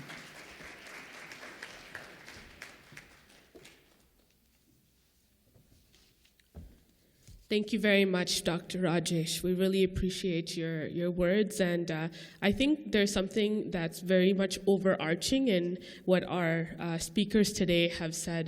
We as a community can take this opportunity to see that, yes, there are struggles, there is much sorrow, there is sadness, but our speakers have said it for themselves today. There is resistance in all of these struggles. There is political, social, and economic resistance that women are vocalizing and exercising every single day of their lives in their communities. And as such, I want everybody to please reflect to your folders.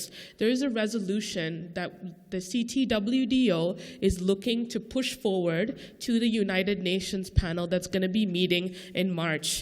In this resolution, it reads, whereas the Ulam Tamils are enduring a slow but relentless genocide, and the massacres in the Tamil homeland cause serious bodily and mental harm and impose conditions that produce partial and gradual physical destruction, as defined in the Convention Against the Crime and Prevention of Genocide, and whereas the United Nations Panel for Expert reports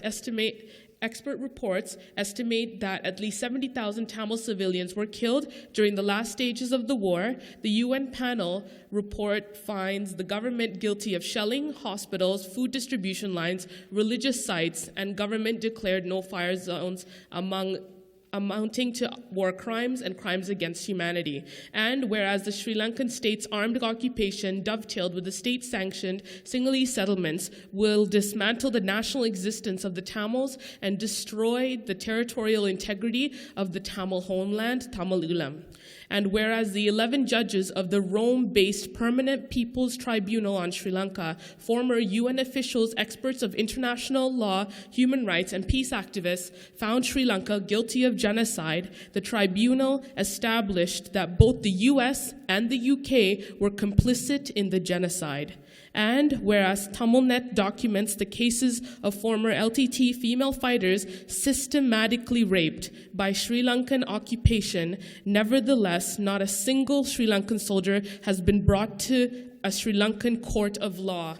And be it resolved that the Canadian Tamils Women Development Organization calls on any international investigations on Sri Lanka to investigate the systematic rape of former LTT female cadres, and be it further resolved that the Canadian Tamil Women Development Organization places the systematic rape of former Tamil female liberation fighters as a part of and parcel of Sri Lanka's genocidal policy, and calls on the United Nations to set up a transitional mechanism to immediately halt the genocide in the Northeast, and be it further resolved that the Canadian Tamil Women Development Organization demands that Sri Lankan government calls for an unconditional release of all Tamil prisoners of war and an immediate end to the policy of rape and genocide against the Tamil nation, and be it further resolved that the CTWDO calls upon the United Nations to establish an independent referendum to facilitate the democratic will of Tamils as per the right to self-determination established in the International Convention on Economic, Social, and Cultural Rights. And be it further resolved that the Canadian Tamil Women Development Organization endorses all findings of the Permanent People's Tribunal on Sri Lanka report and call for an international investigation into war crimes, crimes against humanity, and genocide. And be it further resolved that the Canadian Tamil Women's Development Organization will continue to build solidarity with local, national, and international women's struggles for equity and justice. We hope that with the discussion that's happened today and continuing on, that we can continue to push the work that our sisters and male allies have been doing to be able to bring women's voices and actually find an intersection. I think what we need to recognize is many of the issues that happen in the day-to-day here, whether it's domestic violence, whether it's social economic injustice through lack of rights to immigration, the deportations that are continuing to happen time and time again by our Canadian government right now, where we need to be able to raise questions, because those social inequalities are directly connected to the social inequalities that women who are facing this abuse are feeling and experiencing and living every day in Tamil Ulam. And the more that we continue to build on these taboos and silence them as if they do not exist, the more injustice we are bringing to nobody else but ourselves. So on that note, we're going to move on to a speaker. She's going to join us via Skype. Her name is Padmini Sithambaranathan. She is a former MP for the Tamil National Alliance, TNA, and she will be joining us today from London over Skype.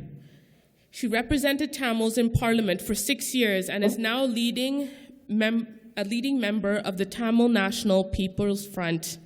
Please welcome Ms. Padmini Sithambaranathan. Thank you.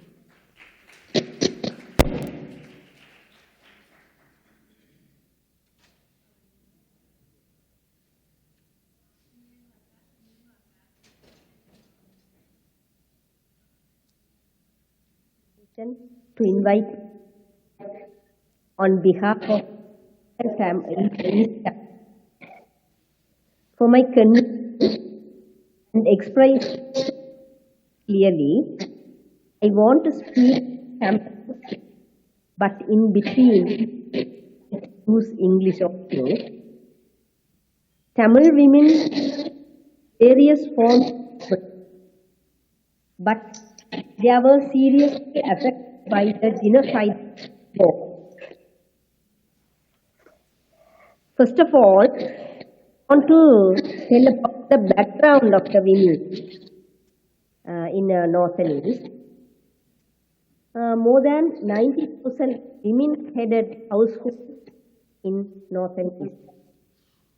In North, 140, and East, more than 49,000-50,000 women-headed households living there.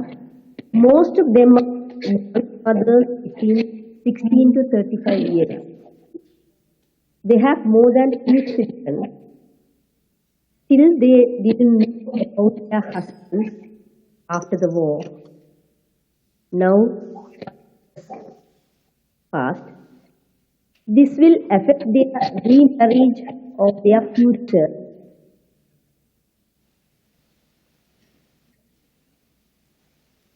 My voice.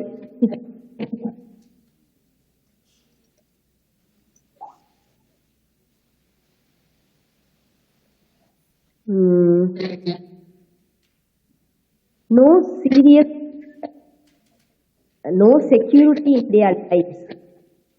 Very less discussion about these women-headed families, compensation, welfare, job, children education, nutrition, etc. The status of women.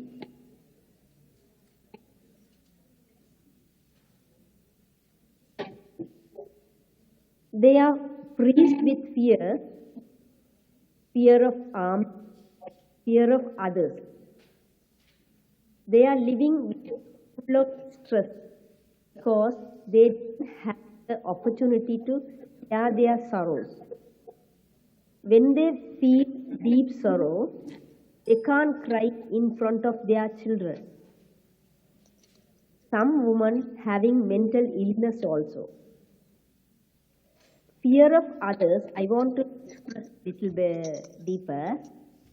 Single mothers, they should attend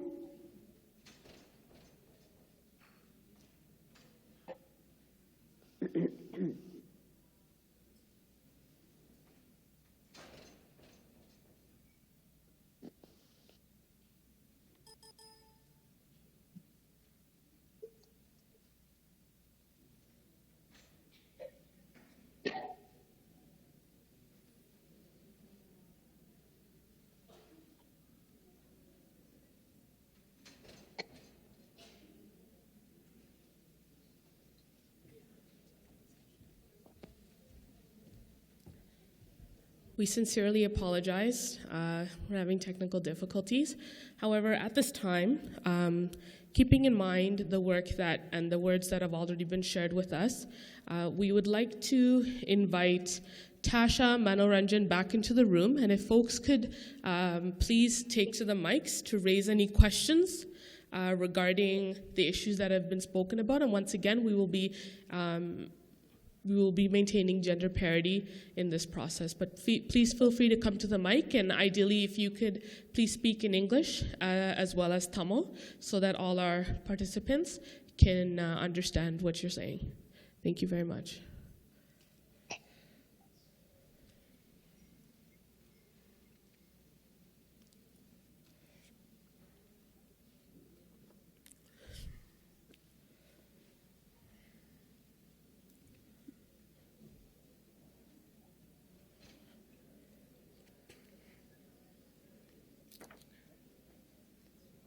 Or if you'd like to even ask a question.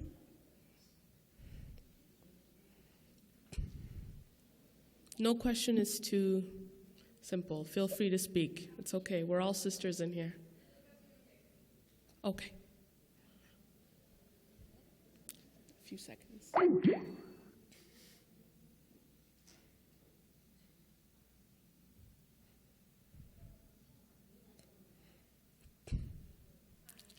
Hello.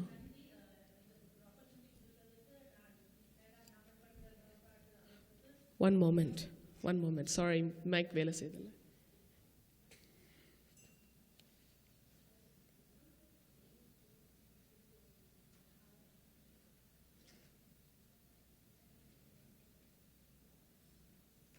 Go ahead.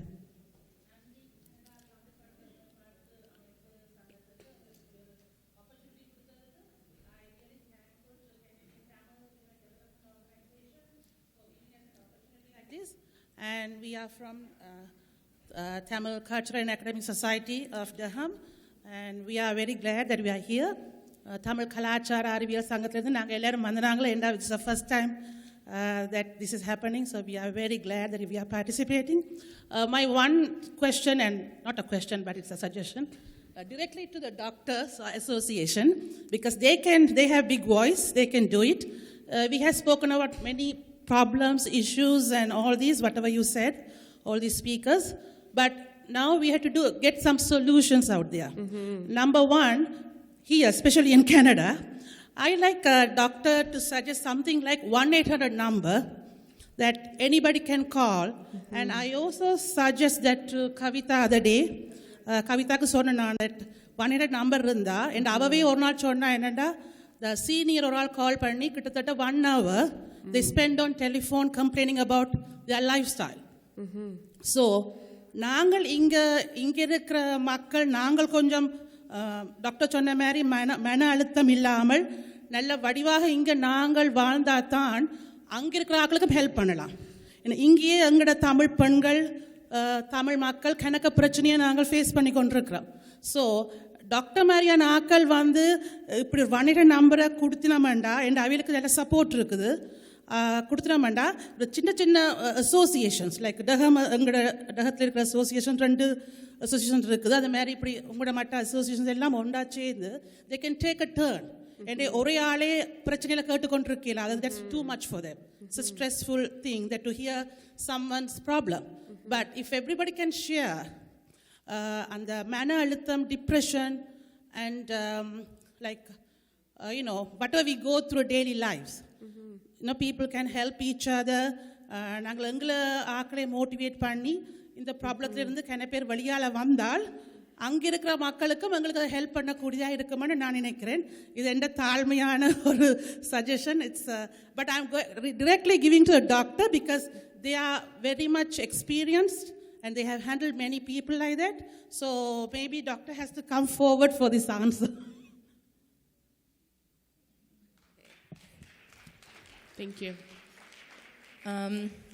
Actually அந்த 2009ஆம் ஆண்டு அந்த அங்கே இலங்கையில் நிறைய பிரச்சனைகள் நடந்து கொண்டிருக்கிற நேரத்தில் அங்கே எங்களுக்கு தெரியும், அங்கே இருந்து நாங்களாம் வந்தனாங்க, அடிபட்டு ஓடுபட்டு வேறு வேறு ரீசனுகளுக்காக இங்கே வந்தனாங்க.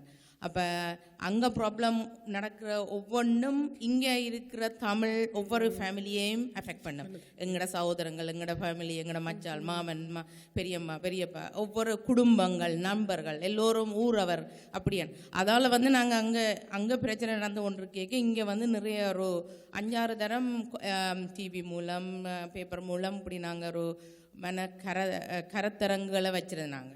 உண்மையில் அந்த கருத்தரங்கள்னு சொல்லிப்பட்டு அதுக்கு டிப்ரெஷன், அதுகளுக்கு நாங்கள் counsellors and family doctors and psychiatrist வந்து நாங்கள் நின்றால் நாங்கள் எல்லோரும் தான் நின்றது. ஒரு 3-4-5 பேர் தான் வந்திருப்பினோம் அந்த உண்மையில் அந்த டைமில். அதாவது ஏனென்னா அந்த மனன்னு சொல்லி வந்த உடனே எல்லோரும் நான் அப்போதான் சொன்ன மாதிரி அது எங்களுக்கு இல்லை. அதில் நான் போனால் எனக்கு ஒரு ஸ்டிக்மா, ஒரு பேர் வந்துடும், எனக்கு பைத்தியம் உண்டு அப்படின்னு சொல்லி ஒரு பேர் வந்துடும்ண்டு அந்த இதாலேயே உள்ளுக்கு அவர்கள் மனத்தாக்கங்கள் இருந்தாலும் ஆனால் வெளியில் வாரதுக்கு அவங்களுக்கு சரியான பிரச்சனையாக இருக்குது.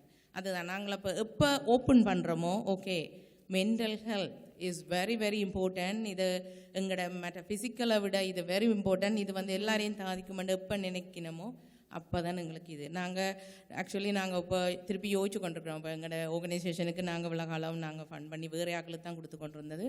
இப்போ தற்சமயம் நாங்கள் எங்களுக்கண்ட ஒரு இடம் இருக்கிறோம் இந்த முறை.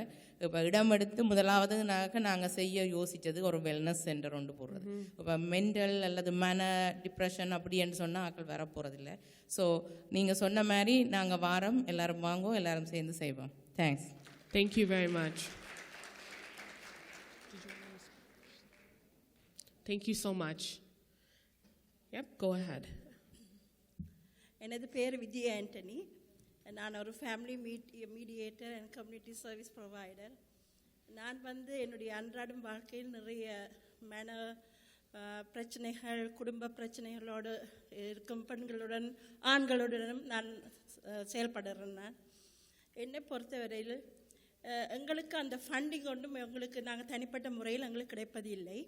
அப்போ இங்கே இருக்கிற தமிழ் ஆர்கனைசேஷன்ஸ், அதாவது ஃபண்டிங் கிடைக்கிறது, கவர்மெண்ட் ஃபண்டிங் கிடைக்கிற ஆர்கனைசேஷன்ஸ் என்ன செய்யணும் என்றால், ஒரு மாதத்தில் ஒரு முறையாவது, எல்லாவிட்டால் 2 மாதம் 3 மாதத்தில் ஒரு முறையாவது இப்படி ஒரு விழிப்புணர்வான ஒரு நிகழ்ச்சியோ ஒரு கலந்தாருடைய உரையாடலோ ஏதாவது செய்ய வேண்டும்.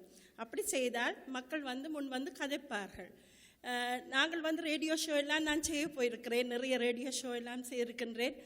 எனக்கு ரேடியோ ஷோவில் நாங்கள் பெண்களுக்கான உதவிகளை நாங்கள் செய்து கொண்டிருக்கும் பொழுது ஆண்கள் எடுத்து எங்களை ஏசுவார்கள், ஏன் நீங்கள் இப்படிப்பட்ட ரேடியோ ஷோ எல்லாம் செய்கிறீர்கள் என்று.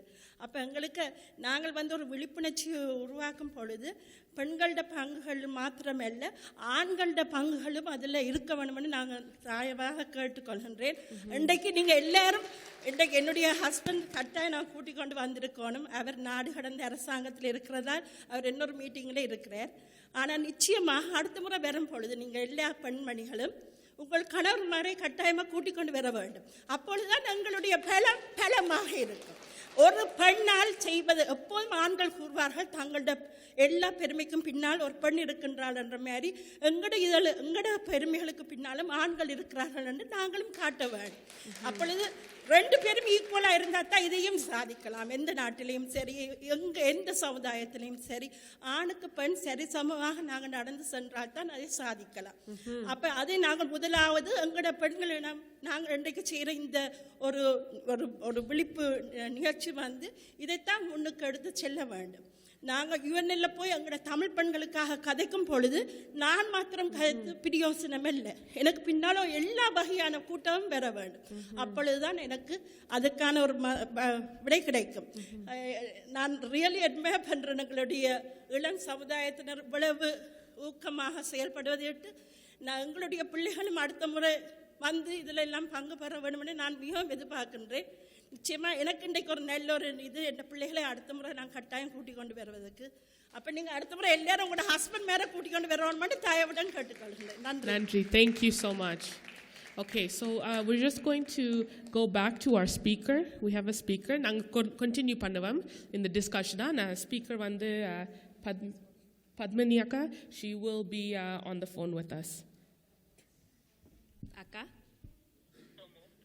கதைக்கலாம். ஃபோன்லியாவா? ஓ, கதைங்க.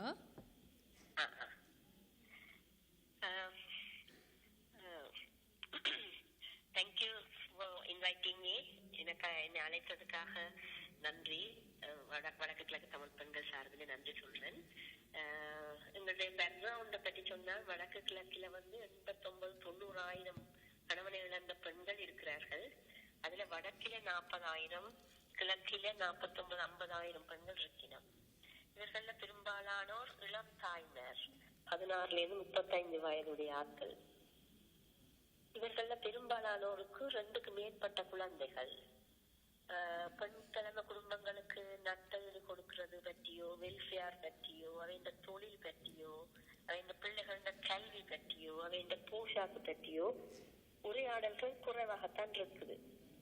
இதுவரை காலமும் இந்த பெண்களின் கணவன்மார் பற்றி தெரியாமல் அவையில் இருக்கணும். இப்ப 5 வருஷம் ஆயிட்டுது. இது அவர்கள் மறுவாழ்வை கட்டாயம் பாதிக்கும். பெண்களுக்கு ஒரு பாதுகாப்பு இல்லாத நிலை தான் அவைகளுக்கு இருக்குது. நிறைய அச்சத்தோடு தான் அவை வாழ்ந்து வரையினோம். தங்களோட மனச்சுமைகளை பகிராமல் மன அழுத்தங்களோட வாழ்ந்து வரையினோம். இப்ப கவலை வந்தா பிள்ளைகளுக்கு முன்னால அழவும் முடியாது. பெண்களை நாங்க பார்த்திருக்கோம். எனக்கு கண்ணியில இந்த யுத்த அனர்த்தங்கள்ல முகம் கொடுத்த போது வராத மனநோய் இப்ப வந்திருக்கு. இத்தகைய பெண்கள் இன்னும் பயப்படுகிற விதத்தை கண்டு அயல் அவைகளுக்கும் பயப்படுகினோம். அவையில என்ன சொல்லுவினம் இந்த வேலை தங்களோட அலுவல்களுக்கும் தாங்கள் தான் போக வேண்டி இருக்குது. வேற உதவிகள் இல்லை. அப்ப அப்படி போக வரைக்கும் வேண்ட வலிக்கிட்டு தெரியணும் என்று சொல்லி பக்கத்து ஆக்கள் எல்லாம் பிள்ளையா பாக்குற ஒரு நிலைமை இருக்குன்னு பயப்படினோம். மற்றது சமூகத்துக்கு சரியா பயப்படினோம். தாங்கள் பொட்டு வைக்கிறதா, வைக்கலாமா, திருவிழாக்கு போகலாமா. நாங்கள் ஒரு ஹீலிங் ஒர்க் ஷாப் நடத்தினாங்க. சிரிச்சு போட்டாவே பயப்படினோம். ஐயோ உங்களுக்கு சிரிக்க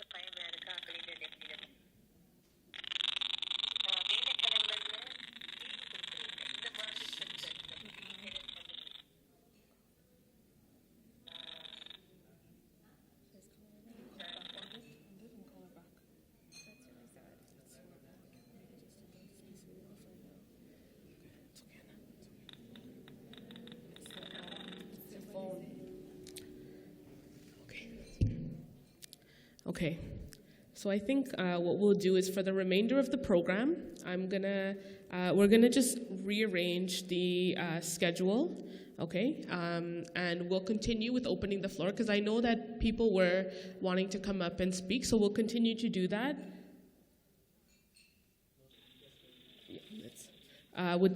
Continue with the program and go ahead, Kalingo. வருக இளைய தலைமுறை. Welcome youngsters. நான் ரக்ஷா நிமி தயவு செய்து ரக்ஷா நிமியிடம் நான் கேட்டுக்கொள்கிறது உங்களிடம் knowledge, position and then power ஆனால் எங்களிடம் இருக்கிறது, ஆனால் எங்களுக்கு அந்த பவரும் அந்த பொசிஷனும் இல்லை. எங்களிடம் இருக்கிறது அறிவு. நீங்கள் முன்னே போங்க, நாங்கள் பின்னே வர்றோம். ஆனால் ஈழத்தமிழ் மக்களுக்காக நீங்கள் இந்தியா, சீனா, பாகிஸ்தான் எல்லா நாடுகளிலும் உள்ள பெண்களுக்காக நீங்கள் உங்கள் செயற்பாடுகளை செய்து கொண்டிருக்கிறீர்கள். ஆனால் அந்த நாடுகளை விட எங்கட ஈழத்தில் நடந்த கொடுமைகள் இந்த உலகத்தில் எங்கேயும் காண முடியாது. அவர்கள் பார்வையை மட்டும் இழந்தவர்கள் அல்ல, பாதையையும் இழந்தவர்கள். இங்கே நாங்கள் மன அழுத்தத்தை பற்றி பேசிக் கொண்டிருக்கிறோம். அங்கே மன அழுத்தமா மன நோயா என்று நாங்கள் கேட்க வேண்டும். இந்த மன அழுத்தம் எங்களுக்கு பெரிதில்லை. எங்களுடைய மன அழுத்தம் அந்த மக்களுடைய எங்களுக்கு தேவையான நியாயமான தீர்வு வேணும். அதுக்கு உங்களிடம் அறிவு இருக்குது. எங்களை எடுத்து செல்ல யாரும் முன்வரவில்லை. நாங்கள் தான் இப்போ உலகம் எங்கும் வாழ்ந்து கொண்டிருக்கிறோம். நாங்கள் தான் கூவி கொண்டிருக்கிறோம். ஆனால் இன்னும் எங்களுக்கு அந்த நியாயமான தீர்வு வழங்கி. எங்களுக்கு நிலம் இல்லை. நான் அங்கே தான் சொல்லுகிறேன். அங்கே நிலமும் இல்லை, வானும் இல்லை, கடலும் இல்லை. எங்கே போவது தொழிலுக்கு?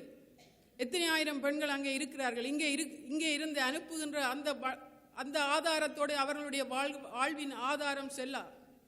ஆகவே இதுக்கு ஒரு முக்கியமான ஒரு தீர்வாக நாங்கள் முன்வைக்க வேண்டியது, இங்கே வந்திருக்கின்ற பெண்கள் எல்லாரும் இந்த தொகை எங்களுக்கு போதாது, இன்னும் வேணும். உங்களுக்கு பின்னால் நாங்கள் வருவோம். அந்த மக்களுக்கான தீர்வு என்ன நடந்தது? இந்த எல்லா நாடுகளிலும் இருந்து எடுத்துக்கொண்டு வர மனித உரிமை செயற்பாடுகள் ஏன் எங்களுடைய ஈழத்து சகோதரிகளினுடைய நிலைமையை எடுத்து வரவில்லை?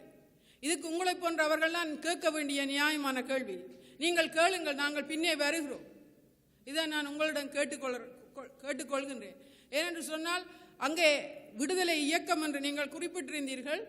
அதை நான் இங்கே விடுதலை இயக்கம் என்று குறிப்பிடுகிறேன். அங்கே விடுதலை இயக்கம் இருந்த பொழுது சிங்களவர்களுக்கு எந்த ஒரு வாழ்விலே எந்த ஒரு தாக்கத்தையும் அந்த விடுதலை இயக்கம் கொடுக்கவில்லை.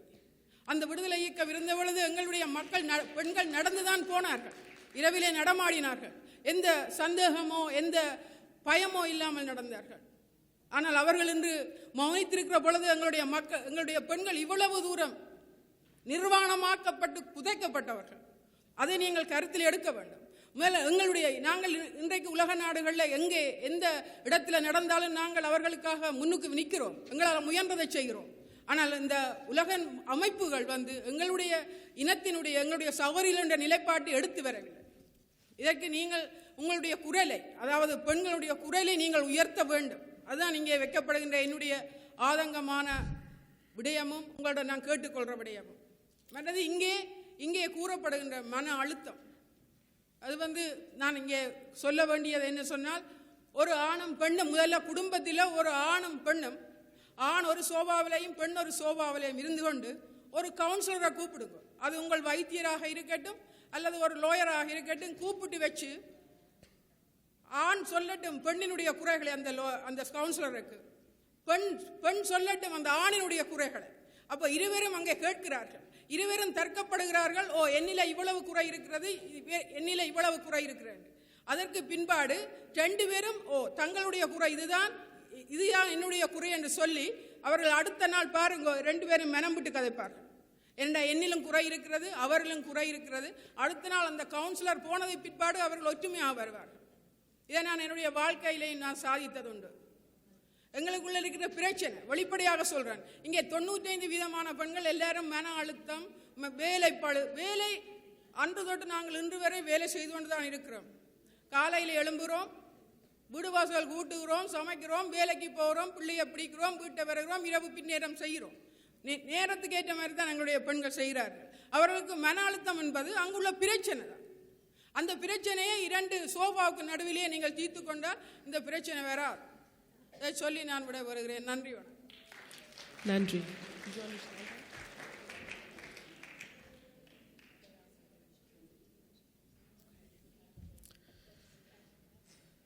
So just to translate what the sister just spoke to at the mic, she was speaking to the that she honors and really appreciates the work that young women such as Tasha and Nimi have done. She says she spoke to the fact that the atrocities that are going on in Ulam are like none other that the international community has seen. These are her words, so I'm translating what she's saying. She spoke to the fact that when there was a resistance movement in the north and east, the lived experience there was that the Sri Lankan government and the Sri Lankan army had no ways to be able to execute these type of atrocities that are happening now due to the resistance and the support and the presence of that resistance. And now with the desiccation, with no land, with no home, with no livelihood, and complete desperation, the realities that Nimi and Tasha have spoken today, in her opinion, are the result when there is no backlash, there is no resistance, and there is no fight back, quite frankly putting it, against the injustices of the Sri Lankan armed forces. And for how long are we going to be able to sit here and watch this without really talking about political, global, and international liberation of essentially Tamilulam? Furthermore, the speaker spoke to the atrocities that are happening here when we talk about mental health and when we talk about lack of communication, and the stigma behind mental health has gotten more and more serious. The concern of protecting the family image, morale, and reputation is more of an importance than 2 people sitting down essentially on a couch and talking to a counselor or a lawyer or some sort of intermediary that can expand that communication block if they're having trouble talking about it. And she says that those liberations are connected to one another. So Nimi, if you'd like to respond to that, and then we're going to try and connect with our speaker once again. One second.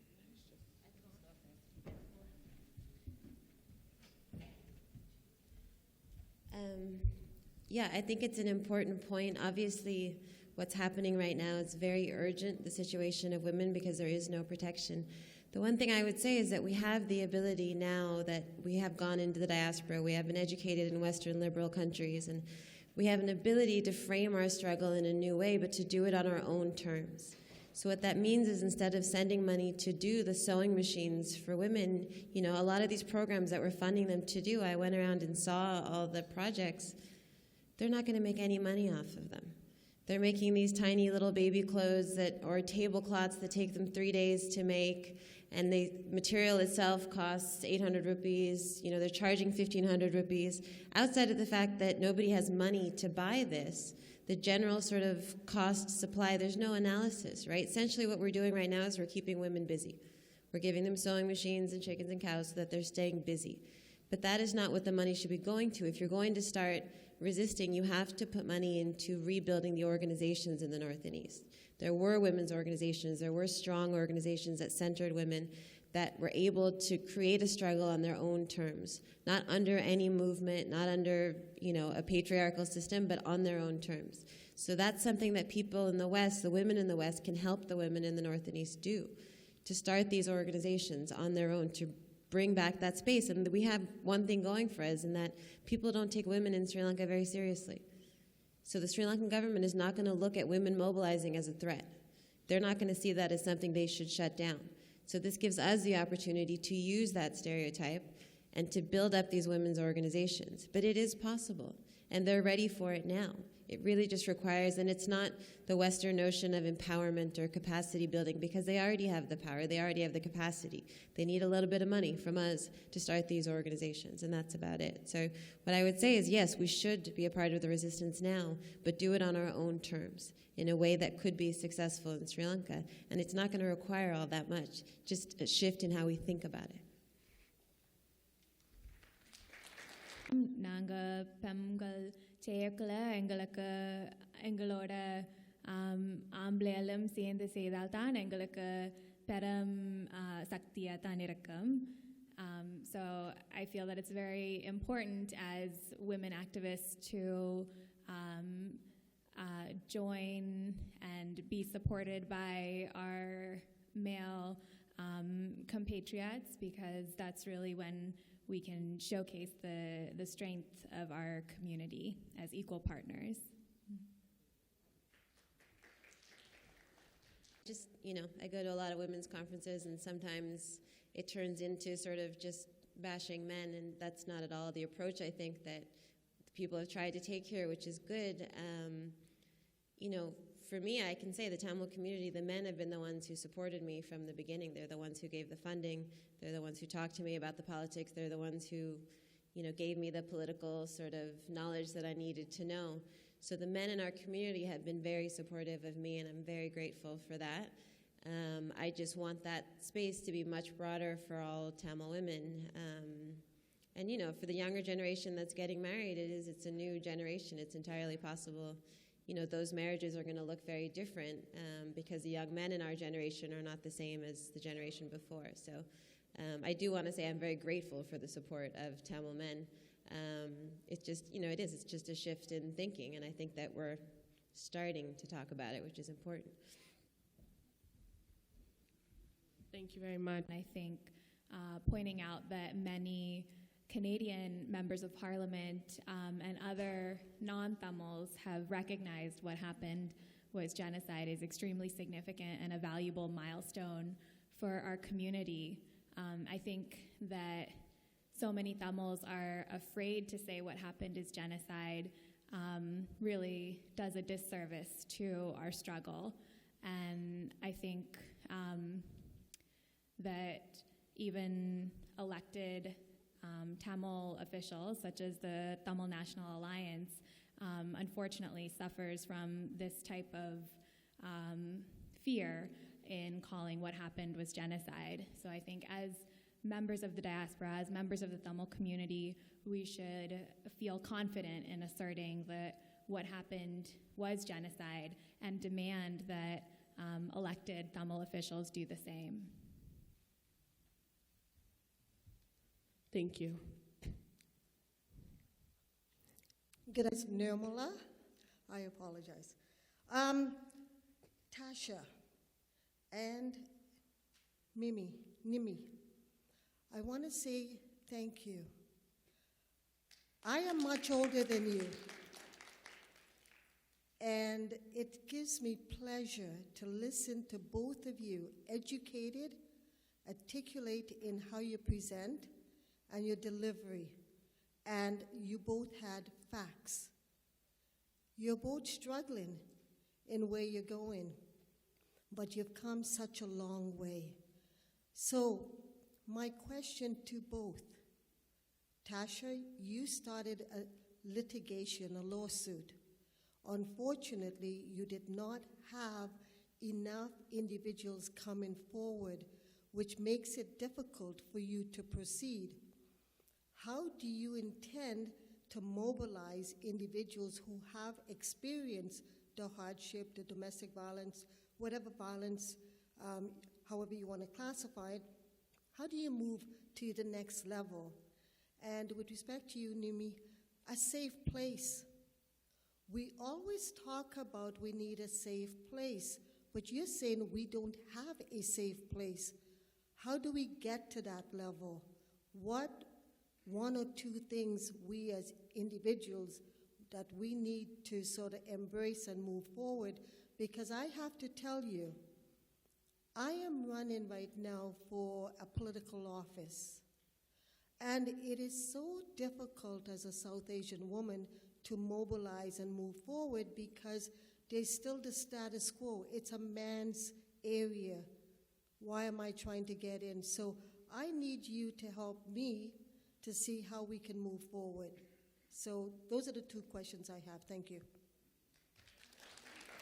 Thank you. Just for your kind words of support and encouragement. I think you raise a very important question, and I'm sensitive to this issue. Like Nimi mentioned, I too have struggled with speaking to survivors and asking them for something. They've already withstood so much, and for them to ask something more from them is a very difficult and humbling situation to be in. And I think it really depends on the individual themselves.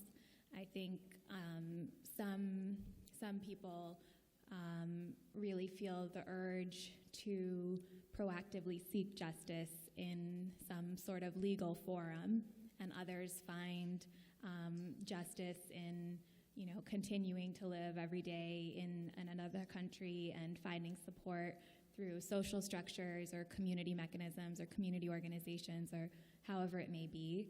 And I think it really depends on what the individual survivor's solution for justice is in that moment. And so I think it's important to provide the opportunity to file legal claims against specific members within the Sri Lankan government.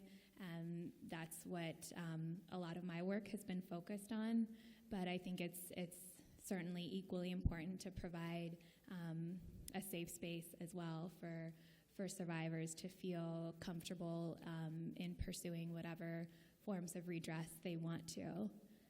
So in terms of the mobilization part, I think there are some excellent Canadian Tamil organizations that are doing work with survivors, such as Father Anton's organization. I'm not sure if he's stepped out, but the Canadian Center for War Victims and Victims of Torture, I think, has done a lot of impressive work in speaking to survivors and learning their stories. And I think it's a matter of speaking to them again and seeing where they are kind of within the process for justice and seeing whether they feel safe and comfortable or whether they have relatives still on the island or just their kind of personal security situation, and seeing if they would be willing to come forward in a lawsuit at this time. The question of the safe space, I think there's two aspects to it. There's the physical space that they need, that everybody on the island needs, but is impossible right now. I mean, in the militarized context, there's no physical space for Tamils. Then there's the social space, and I think normally when you're talking about changing gender roles and how we see women and how we treat women who are raped and all of that, that takes a long time. These are culturally entrenched. These are, long-term historical attitudes. It takes a long time to shift that. Unfortunately, we don't have that kind of time. So it has to be this really fast, speeded up awareness process that, like, if half of the women in the Northeast have been raped, then stop outcasting women who were raped. Everybody has been harassed sexually, right? She shouldn't have to be afraid of going to her father's house because she was raped. So I think what we have to start with is we create the social space, create the space for women to start talking to each other, not just about, what they're going to make or their livelihoods or whatever, but about what's bothering them, about their concerns, about their grievances, about what the state is doing. And the biggest concern for me with Tamil women is that they've started to accept the current situation as normal. And that's very dangerous. It's very dangerous when behaviors that are this abnormal and this violent become normalized in a way that you expect it, and you don't expect anything else from your life. You don't even think that you get to ask for rights. If you get to walk around every day right now in the Vani and not be harassed that one day, then that was a good day for you. And you don't think that you deserve anything else out of life. And so for me, a lot of it is getting back to, the spirit was broken. The Sri Lankan government did break the spirit of the Tamil people. That's what they wanted to do. But you can't break it for very long. So to create the social space, we have to start the conversation in our community. It has to start fast. I mean, there's not a lot of time for us to change how we look at this stuff. If regards to being in a different field as a South Asian woman, you know, I work with policymakers all the time, a lot of politicians. It is mostly white men. That's what you're necessarily up against, right? The occasional white women, but they're worse than the white men. So the thing is that you know that you're being used as a token, right? You know that you're being used for some reason, either credibility for them or a token, you know, woman of color in the room, and that's everywhere in academia and policy and politics. But even if you're being used as that, you have to use it for your advantage because you're going to get more out of it than they are. Even if they're using you as a token brown woman to represent something, you're using them for money and access and a platform. And once you get that, you get to do whatever you want with that space. And I think, you know, the struggles that Tasha and I have had, you know, and other young people that I know doing this kind of work, the one thing I would say to the community is to allow your children to think about non-traditional careers. You don't have to be a doctor or a lawyer or something that's very packaged, you know. People ask me what I do. I don't know. I don't know how to answer it. I teach. I'm an activist. I do policy work. I do all of my work out of this core activism and passion for Sri Lanka, which drives my parents crazy. But, you know, this is what I do. But if you're sort of basing it on this passion, then you make your own career and you don't have to stick within this path, you know, that has been set out for us. And I think that's an important message in our community. You know, essentially what I'm trying to do is to take these stories that I hear of these women that are so disturbing and make them matter, whether that's through writing or teaching or talking to policy people, but to make those stories matter to people in bigger discourses, because this is not about Sri Lanka. People say to me all the time, well, people don't care about Sri Lanka, so you can't write a book on Sri Lanka, and you can't talk about Sri Lanka and compare it to Pakistan or compare it to the Congo or something else. It's not about Sri Lanka.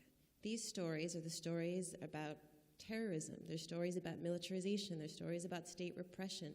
They're stories about marginalization. That's the same in half the world. So we are not just talking about Sri Lanka. These stories tell us a lot more than just what happened to this one woman. So that would be my response. Thank you. நினைக்கிறேன் பெண்களுக்காக நடக்கப்பட்ட ஒரு முதலாக நடைபெற்ற ஒரு மாநாடு என்பதில் நான் எல்லாரையும் பாராட்டிக்கொள்ள விரும்புகின்ற இந்த ஒழுங்கமைப்பாளர்களை வந்திருக்கிற எல்லாருக்கும். இங்கே ரெண்டு விஷயம்.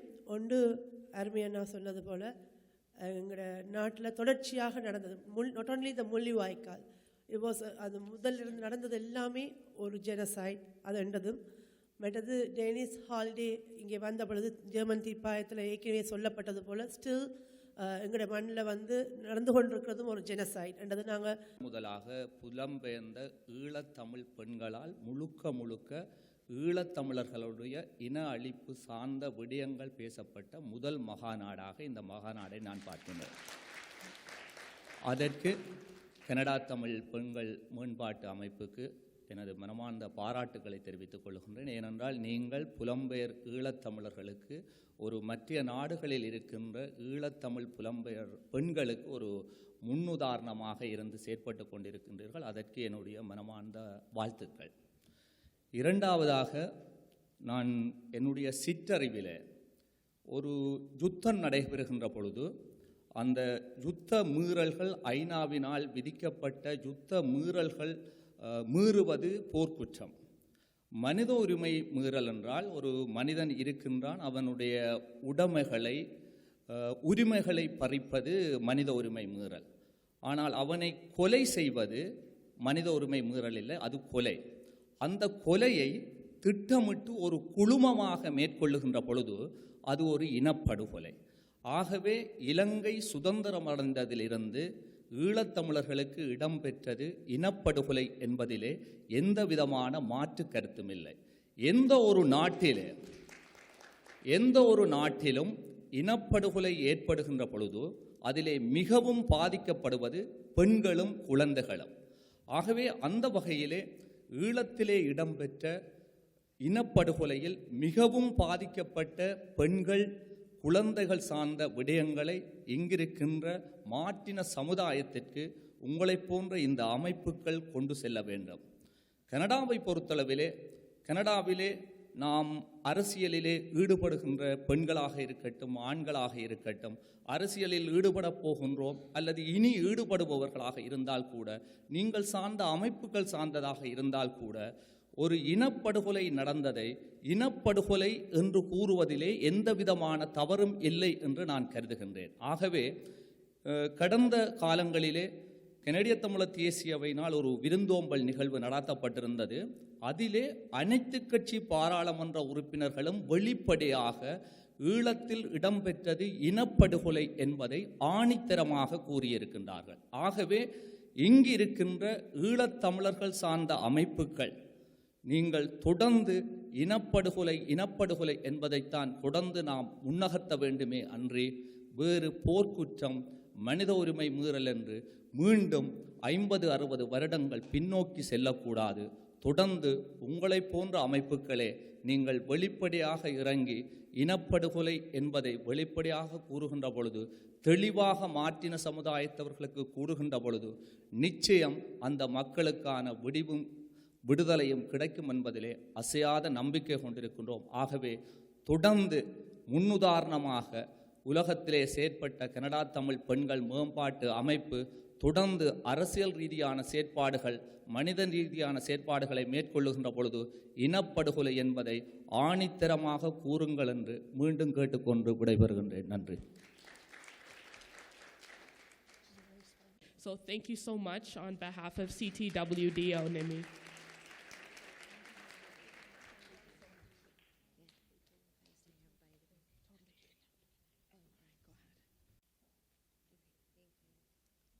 Can you make a comment or something about it? Thank you. Sure. So just to translate what Abi has just said, including what the Aya has spoken to earlier, he wanted for us to really push forward at the United Nations and calling for an international inquiry into what has happened in the genocide in Tamalila.